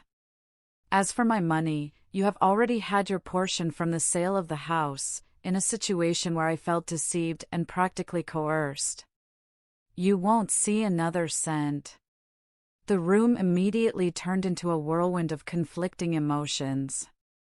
John and Lily, with expressions of anger and frustration, stormed out of the room, the echoes of their departure still lingering in the air. Camilla and Martin were practically immobile, struggling to process Catherine's unexpected generosity. One thing, however, was clear: Catherine's final wish had turned everything upside down, and nothing would ever be the same again. John and Lily were furious. How dare Catherine leave the majority of the fortune to strangers and to an elderly home, they fumed. They considered themselves her children, regardless of how they had treated her in recent years. "This isn't fair," John lamented to Lily as they settled into the car after the will reading. "We are her children. We'll contest the will. That money should be ours." "We'll contest the will," said John, his eyes gleaming with determination. She was senile. She didn't know what she was doing. Meanwhile, Camilla and Martin were in a state of shock. They had never expected to receive anything from Catherine, let alone a house and a fortune for their children. "We can't accept this," Martin said, visibly shaken. "She was our friend, not our benefactor." "I agree," Camilla said. Martin replied, holding her hand, "But maybe we can use this fortune to do something good, as Catherine would have wanted." As the storm brewed, Catherine's final will set the town into a frenzy. The following weeks promised to be filled with tension as the apparent heirs prepared for a battle that could change their lives forever.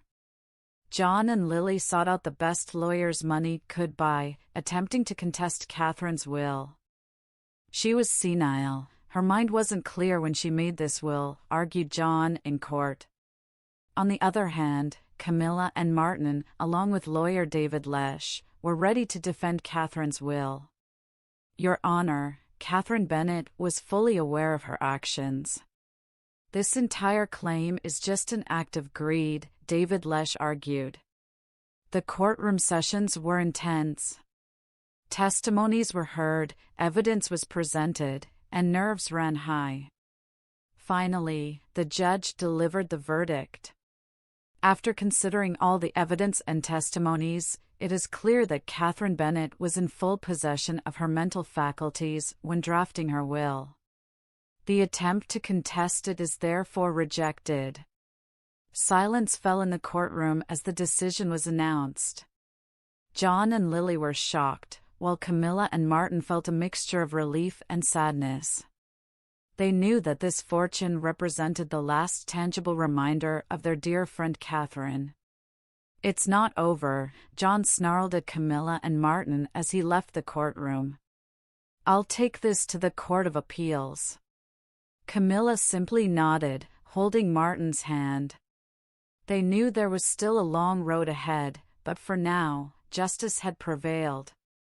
Catherine's will would be fulfilled as she had wished. Despite their threats, John and Lily never managed to take the case to the Court of Appeals. The defeat in the local court had depleted their resources, and the realization that their greed had led them to lose the last connection with their mother hit them hard. They retreated from the town, fading into the shadows of their own lives. Camilla and Martin, on the other hand, dedicated themselves to honoring Catherine's legacy in the most meaningful way possible. They invested their children's inheritance in education and established a fund for scholarships for underprivileged children in the town. Catherine's house was renovated, becoming not only a home for the family but a symbol of Catherine's love and generosity. "I don't know if we deserve all of this," Martin said one evening, watching their children play in the backyard. "It's not about deserving," Camilla replied, pulling him close. "It's about what we do with it. Catherine gave us a chance to make a difference, and that's what we're going to do." In the end, Catherine Bennett's story served as a reminder to the entire community. True wealth doesn't come from material possessions, but from the love and kindness we share with others. Her memory continued to live on, not only in the beautifully restored house or the scholarships granted, but in the hearts of those she touched with her generosity and love. Welcome to Lost Relation Chronicles. My name is David, and I am 32 years old. I want to share the story of how my marriage came to an end. I was married to Linda, who was 5 years younger than me. I loved her deeply, perhaps too much, and allowed her to live her life on her terms, until she crossed a line that I couldn't ignore. Linda committed an unforgivable act, something I couldn't accept under any circumstances. Though it was a painful decision, I felt it was necessary to ensure she never repeated such behavior. Cheating is unacceptable in any relationship, and despite the heartbreak it caused, I knew I had to take a stand. When I caught her lying and cheating, I resolved to make her face the consequences of her actions. I met Linda 9 months ago at a party hosted by a friend. The moment I saw her, I was captivated by her beauty and felt compelled to get to know her. I asked my friend to introduce us, and once we started talking, the conversation flowed effortlessly. Linda was outgoing and confident, sharing how she loved going to parties and living life on her own terms. She was bold, ready to take on any challenge. The more we talked, the more drawn I felt to her. Not only was she stunning, but she was also clear about what she wanted from life. I knew I wanted to see her again and spend more time getting to know her. We began meeting regularly, and it didn't take long for me to realize I couldn't stop thinking about her. She made me feel things I had never felt before. Some friends warned me about her wild nature and history of frequently changing boyfriends, but I chose to ignore them. I trusted my instincts and believed that she felt the same way about me. After just 6 months of knowing her, I was certain she was the one I wanted to marry. To make my intentions clear, I planned a romantic getaway to a private island. Linda was impressed by the elaborate preparations I had arranged just for her. One evening, as we enjoyed drinks at sunset, I decided it was the perfect moment to propose. With my heart racing, I popped the question. Linda's eyes lit up, and she instantly said yes. She hugged me tightly, tears streaming down her face, and told me it was the best day of her life. Our wedding was nothing short of a royal affair, making us the talk of the town for nearly a month. Everywhere we went, people spoke about our grand celebration. The media coverage was overwhelming, with news outlets and social media buzzing about our fairy tale romance. It seemed like the world was captivated by our love story, and even strangers would stop us to share their congratulations and well wishes. The outpouring of love and support made us feel incredibly blessed and grateful. On our wedding day, Linda and I made an unconventional decision to maintain separate rooms for our belongings. While we shared a bed at night, we agreed to continue living our lives much as we had before marriage. We both acknowledged that we had married quickly and hadn't spent much time getting to know each other beforehand. This mutual decision gave us the space to find a natural rhythm in our relationship. We believed that maintaining our individuality and personal interests was essential for a strong and lasting bond. By giving each other space and time to pursue our hobbies and goals, we thought it would allow us to grow both as individuals and as a couple. We rarely interfered with each other's schedules or kept tabs on one another. I was often preoccupied with my business and appreciated the simplicity of our arrangement, trusting Linda to take care of herself and communicate if she needed anything. This mutual trust and independence created a healthy balance in our relationship, fostering a sense of freedom and autonomy. It also deepened our respect and admiration for each other, laying the foundation for what we believed would be a strong partnership. We believed that by prioritizing our own well-being, we were ultimately strengthening the foundation of our marriage. Linda wanted to celebrate our marriage with her closest friends, so I arranged a 5-day cruise for her and her 5 best friends. I didn't feel the need to join them, as my presence might make them feel awkward. I had no hesitation in fulfilling any of Linda's wishes, as long as I could afford them, because her happiness meant the world to me. I trusted that giving her the freedom to enjoy this special time with her friends would make the experience even more memorable. I was confident she would have a wonderful time creating lasting memories. After our marriage, Linda continued living much as she had before, going to parties, coming home late, and sometimes stumbling into bed completely drunk. One evening, I sat her down to talk about her behavior. I gently asked if something was bothering her, or if there was a reason she was struggling to adjust. She admitted that everything about this new life was overwhelming for her. Linda explained that she hadn't grown up with the privileges I had, and stepping into the role of a wealthy man's wife felt like an entirely different world. I tried to understand her perspective and decided to give her more time to adapt. After all, I wanted her to feel completely at home in this new chapter of our lives. However, 3 months into our marriage, things still hadn't changed. Linda maintained her separate room, though she often expressed her love for me, and we shared passionate moments together. Despite the physical intimacy, there was an emotional distance between us that I couldn't ignore. I began to wonder if deeper issues were causing Linda to keep her guard up and maintain this sense of separation. I wanted her to trust me fully and feel at ease in our home, where she truly belonged. I started contemplating whether I should have a candid conversation with her about my concerns and unhappiness. Would she understand my perspective and work with me to bridge the gap? I decided to give it another week before approaching her for an open and honest heart-to-heart. I believe this would be the best way to address my concerns without causing unnecessary hurt. One day, I came home early to retrieve some papers for an upcoming meeting. As I entered the house, I noticed Linda wasn't home, likely out with her friends.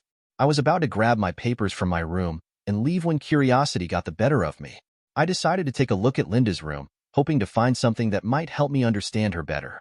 As I searched through her things, I came across one of her lipsticks, which accidentally fell to the floor. Bending down to pick it up, I noticed a piece of paper tucked under the dresser. It seemed important, so I carefully pulled it out. It was an invitation to a private party. Curious, I opened it to read the details. The party was being held in Linda's honor and was organized by a group of men. What struck me most was the note at the bottom of the invite. To the most beautiful woman ever, who deserves the love of every man in the world. The venue listed was a private villa owned by one of my business competitors. Suspicious, I decided to see for myself what this party was all about. On my way there, I called Linda to check where she was. She casually told me she was at a sleepover with a friend and wouldn't be back until the following evening. I had no reason to doubt her. I'd always given her the freedom to do as she pleased, and I trusted her implicitly. Yet, The circumstances around this party didn't sit right with me. Determined to uncover the truth, I drove to the villa. When I arrived, I parked outside and took a moment to observe. The gate was unattended, so I let myself in. As I walked down the path, the loud, cheerful music grew deafening. Cars lined the driveway, and as I neared the entrance, I spotted Linda's car parked among them. My heart sank.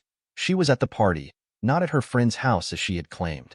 Instead of knocking on the door, I decided to investigate discreetly. I walked along the villa's exterior, searching for a window I could look through to see what was happening inside. I continued walking along the villa and spotted a window with its blinds open. Carefully, I approached, ensuring I remained hidden. Peering inside, I saw a group of men standing around, drinks in hand, laughing loudly. The music blared, drowning out their voices, making it impossible to discern what they were saying. As I observed, I noticed something unsettling. The men were scantily dressed, with many bare-chested and some in just their underwear. They were all fixated on something below their line of sight, something I couldn't see from my position. Confused and uneasy, I couldn't fathom what Linda could possibly be doing at such a gathering. Just as I was about to give up and ring the doorbell, something caught my attention. Rising from the ground was Linda, standing in the center of the group, wearing nothing but her panties, her hands provocatively covering her chest. My heart froze. I felt a wave of numbness wash over me, unable to process what I was witnessing. Before I could convince myself that I had misunderstood the situation, one of the men approached Linda and kissed her. She looked around, laughed, and the rest of the men began cheering and hooting. Rage and despair boiled within me.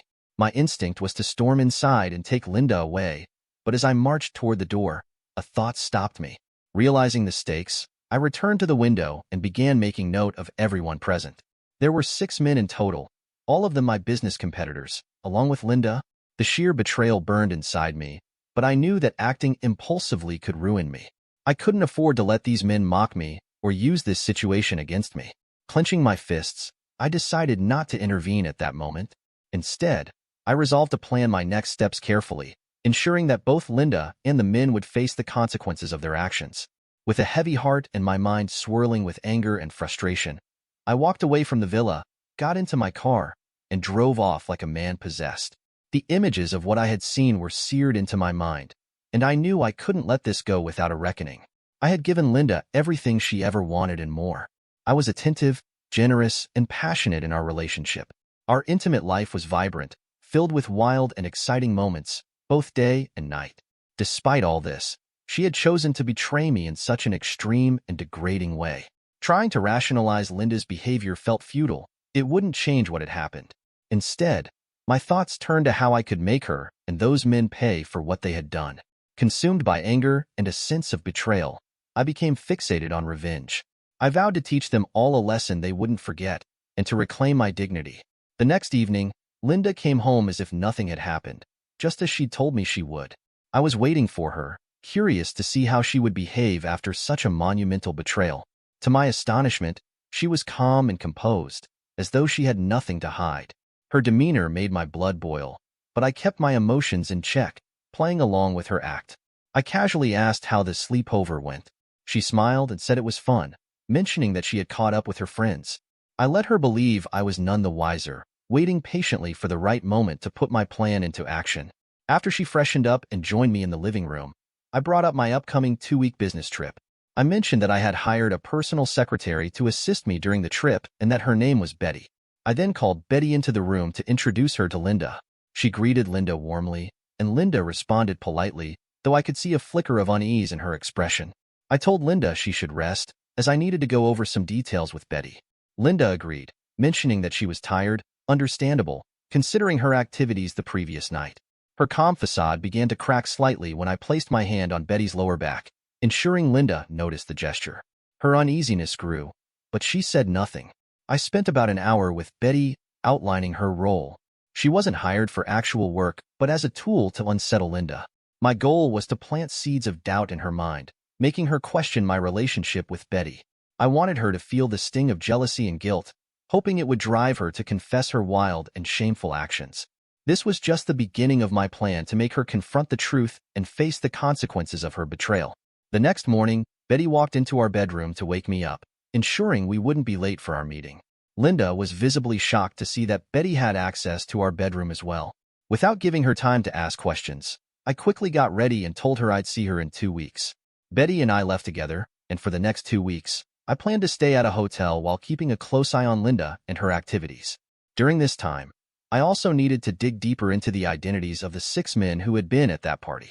My goal was to gather solid evidence of their actions and relationships, ensuring I had every base covered when the time came to act. I hired a private investigator to compile comprehensive reports on these men, detailing their personal and professional lives. Meanwhile, I decided to personally monitor Linda, as I needed to see firsthand what she would do while I was away. True to my suspicions, Linda left the house around noon. I discreetly followed her car, knowing she wouldn't risk inviting any of her lovers to our home. She eventually parked at a hotel, where she met Richard Brown, my biggest business competitor. As they had lunch, I watched them laughing and smiling together. Brown's hand repeatedly found its way to Linda's thigh, and she made no effort to stop him. After lunch, Brown led her to his car and drove to his villa. Knowing exactly what they would be doing there, I decided not to waste any more time following them. Instead, I focused on leveraging the information my private investigator had gathered.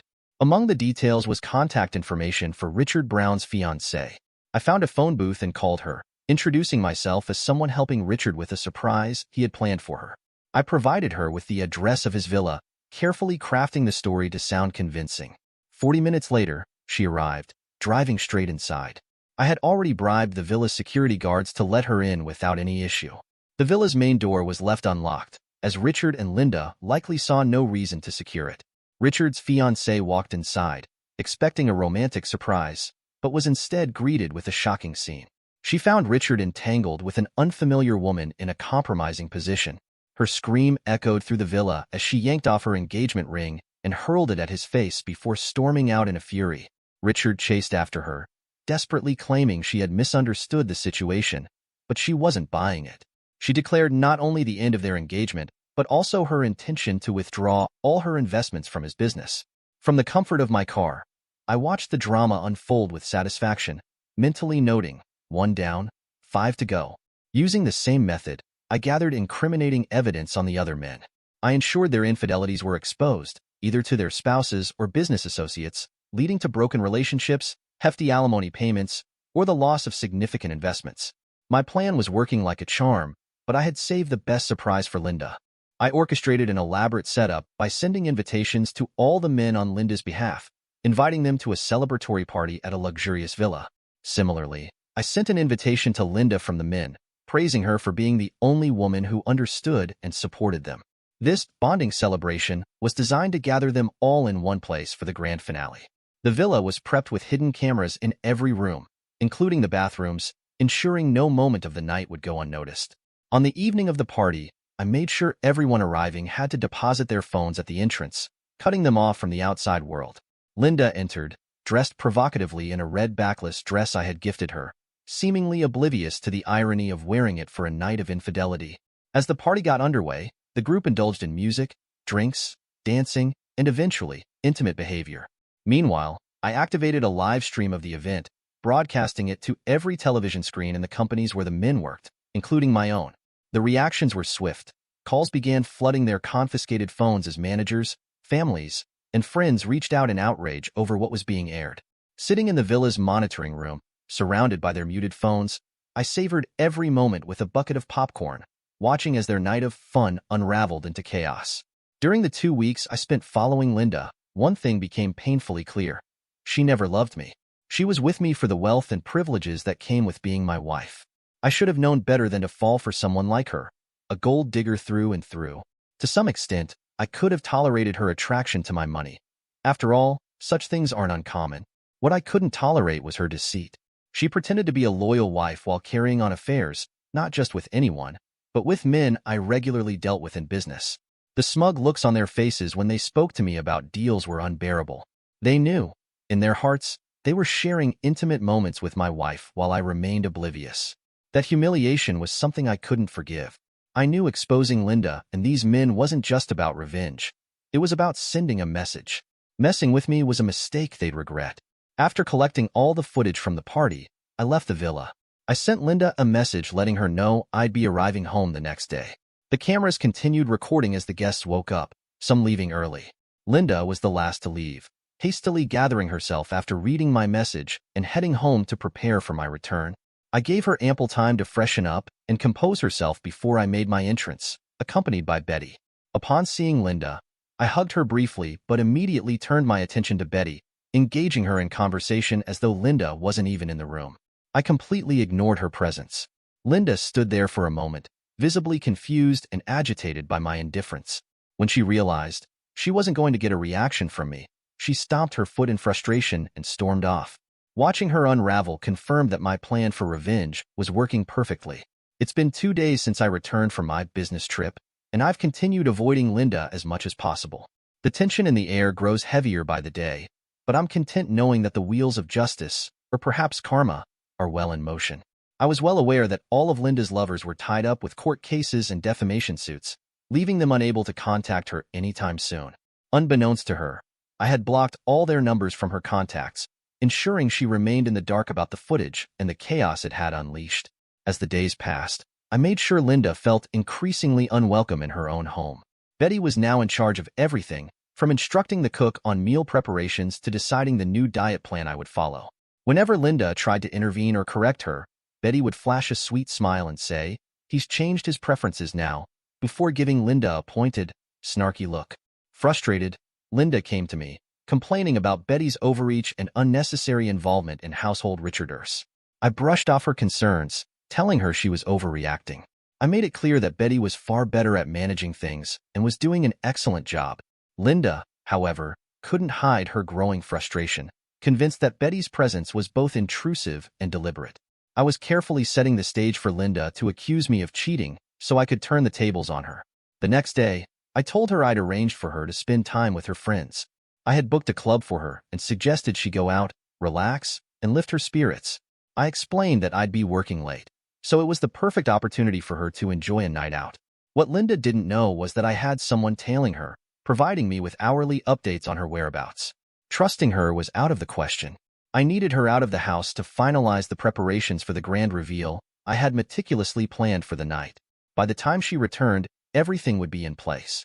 Linda stumbled home around midnight, visibly drunk. As she entered the living room, she froze, seeing me seated on the couch with Betty perched on my lap. Her disoriented mind struggled to process the scene. Staggering toward us, she screamed, "What the hell is going on?" I looked at her calmly, a smile playing on my lips, and said, "Why don't you join us?" Her face twisted in disgust as she demanded Betty get off my lap. Betty shifted slightly, as if to comply, but I stopped her, firmly instructing her to stay put. Linda's fury ignited. She pointed a shaking finger at us and shouted, "I knew something was going on between you two from the moment she set foot in this house." Linda was fully aware that she was no longer just my personal assistant.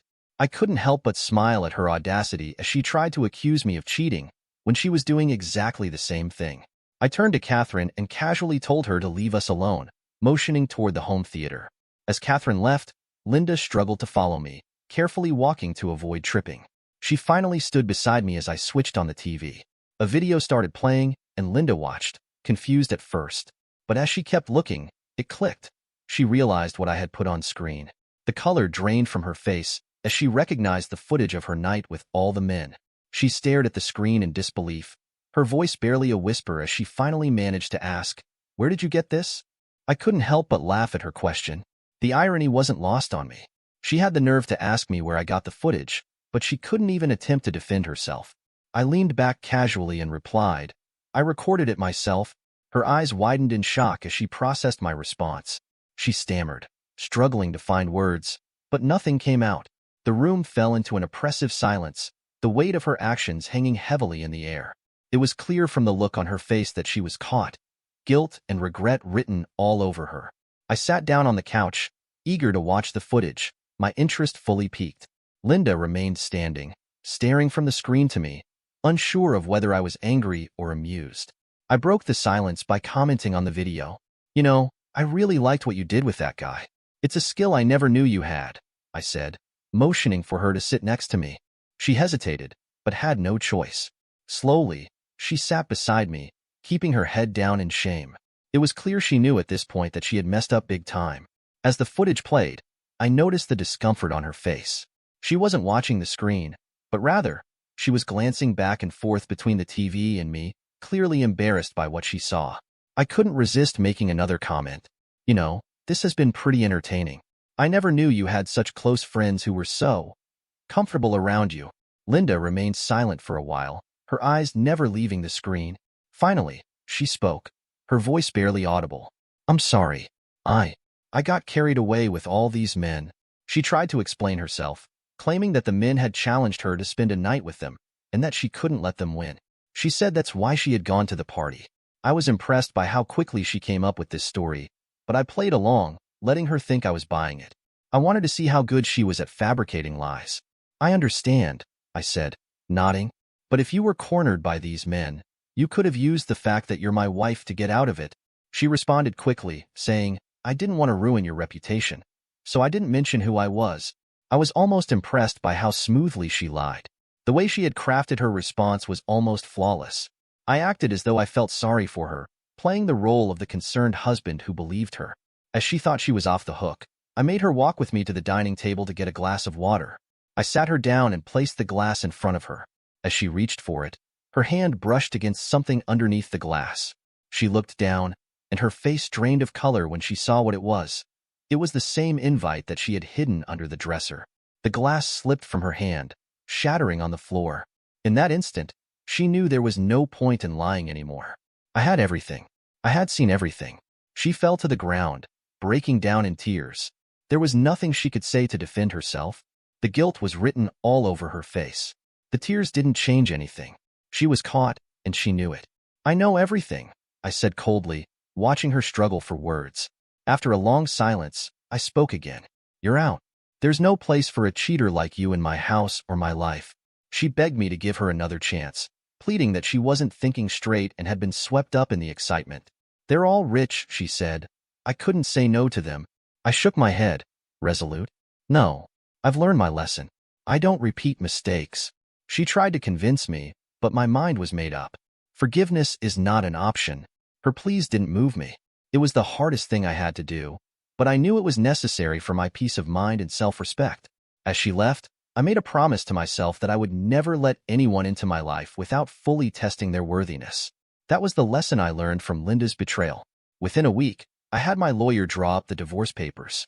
I made sure she would get nothing from me, given the chaos she had caused in my life. I had pictures and videos of her infidelity circulated in the media to shame her, making sure to destroy any credibility she had left. I did everything I could to make it difficult for her to find a job, warning major companies about her. I still had a private investigator keeping an eye on her to track her every move. I wanted her to feel the consequences of her actions, to make her regret every day she spent with me. I made sure she couldn't easily find a place to stay, and that she was humiliated everywhere she went. When she asked for alimony, I couldn't help but laugh at her blatant demands for money and property. She even went so far as to fake a pregnancy, hoping for child support and property under the child's name. I showed the judge all the pictures of her surrounded by men in compromising positions. I told him I had never been that intimate with her, and I demanded a DNA test to confirm whether the child was mine. It turned out she had lied about the pregnancy. I filed a defamation case alongside the divorce. She pleaded with the judge, claiming she had no money or income to pay me. Well, she should have thought about that before she decided to betray me. All this drama had unfolded in the 3 months since we got married. There were times I felt so depressed that I didn't want to do anything at all. But I carried on, determined to see it through to the end. Linda was the first person I thought would be different from all the other women I had encountered. At first, she didn't seem like a gold digger, but it turns out all she really wanted was my money and property. I now understand why she hesitated to share a room with me from the start. She wouldn't have been able to hide her deceitful actions if we had been living together. It's a painful realization, but I'm thankful I discovered her true intentions before things became even more complicated. I can now truly relate to the saying, love is blind. For me, it wasn't just blind. It was also untrustworthy. I know the road ahead will be tough. She didn't just destroy my marriage. She also tarnished my reputation. I can feel the judgment in the way people look at me as I pass by. Some of them pity me, while others seem to mock me for being fooled by a woman who was cheating right under my nose. It's disheartening to experience such scrutiny, and the weight of this betrayal is overwhelming. Navigating through the aftermath of this devastating revelation is more challenging than I ever imagined. After my divorce, a strange and unsettling series of events began to unfold. One by one, the 6 men Linda had been involved with mysteriously found themselves in violent encounters outside various clubs around the city. The first incident occurred late one night outside a popular downtown nightclub. A well-dressed man, known for his smooth charm, was found lying on the pavement, his groans of pain echoing in the quiet alley. Doctors later confirmed that he had suffered severe trauma to his testicles, ruptured beyond repair. Within a week, he disappeared, quietly leaving the city with no explanation. Then, just days later, another man, known to frequent a high-end club in the city's bustling district, was found in a similar condition, bruised, battered, and nursing an injury that left him unable to walk properly. The same pattern continued, with each lover suffering the same fate. They all shared one thing in common. Their testicles were ruptured beyond repair, and now their lives would never be the same. Word spread quickly, and the men who once flaunted their relationships with Linda were now living with the consequences of their actions. Each of them, too proud to admit the truth, quietly packed up and left the city for other places, far away from the prying eyes of anyone who might have suspected their involvement. No one spoke of what had happened to them, but the rumors were enough to keep them away for good. Some say the violence was a message, an unspoken warning to anyone who crossed a certain line, a line that Linda's lovers had unknowingly crossed. But in the end, all that remained was the mystery of their departure and the strange silence that followed their exit from the city. Dear listeners, please share your thoughts in the comments section below and don't forget to like, share, and subscribe.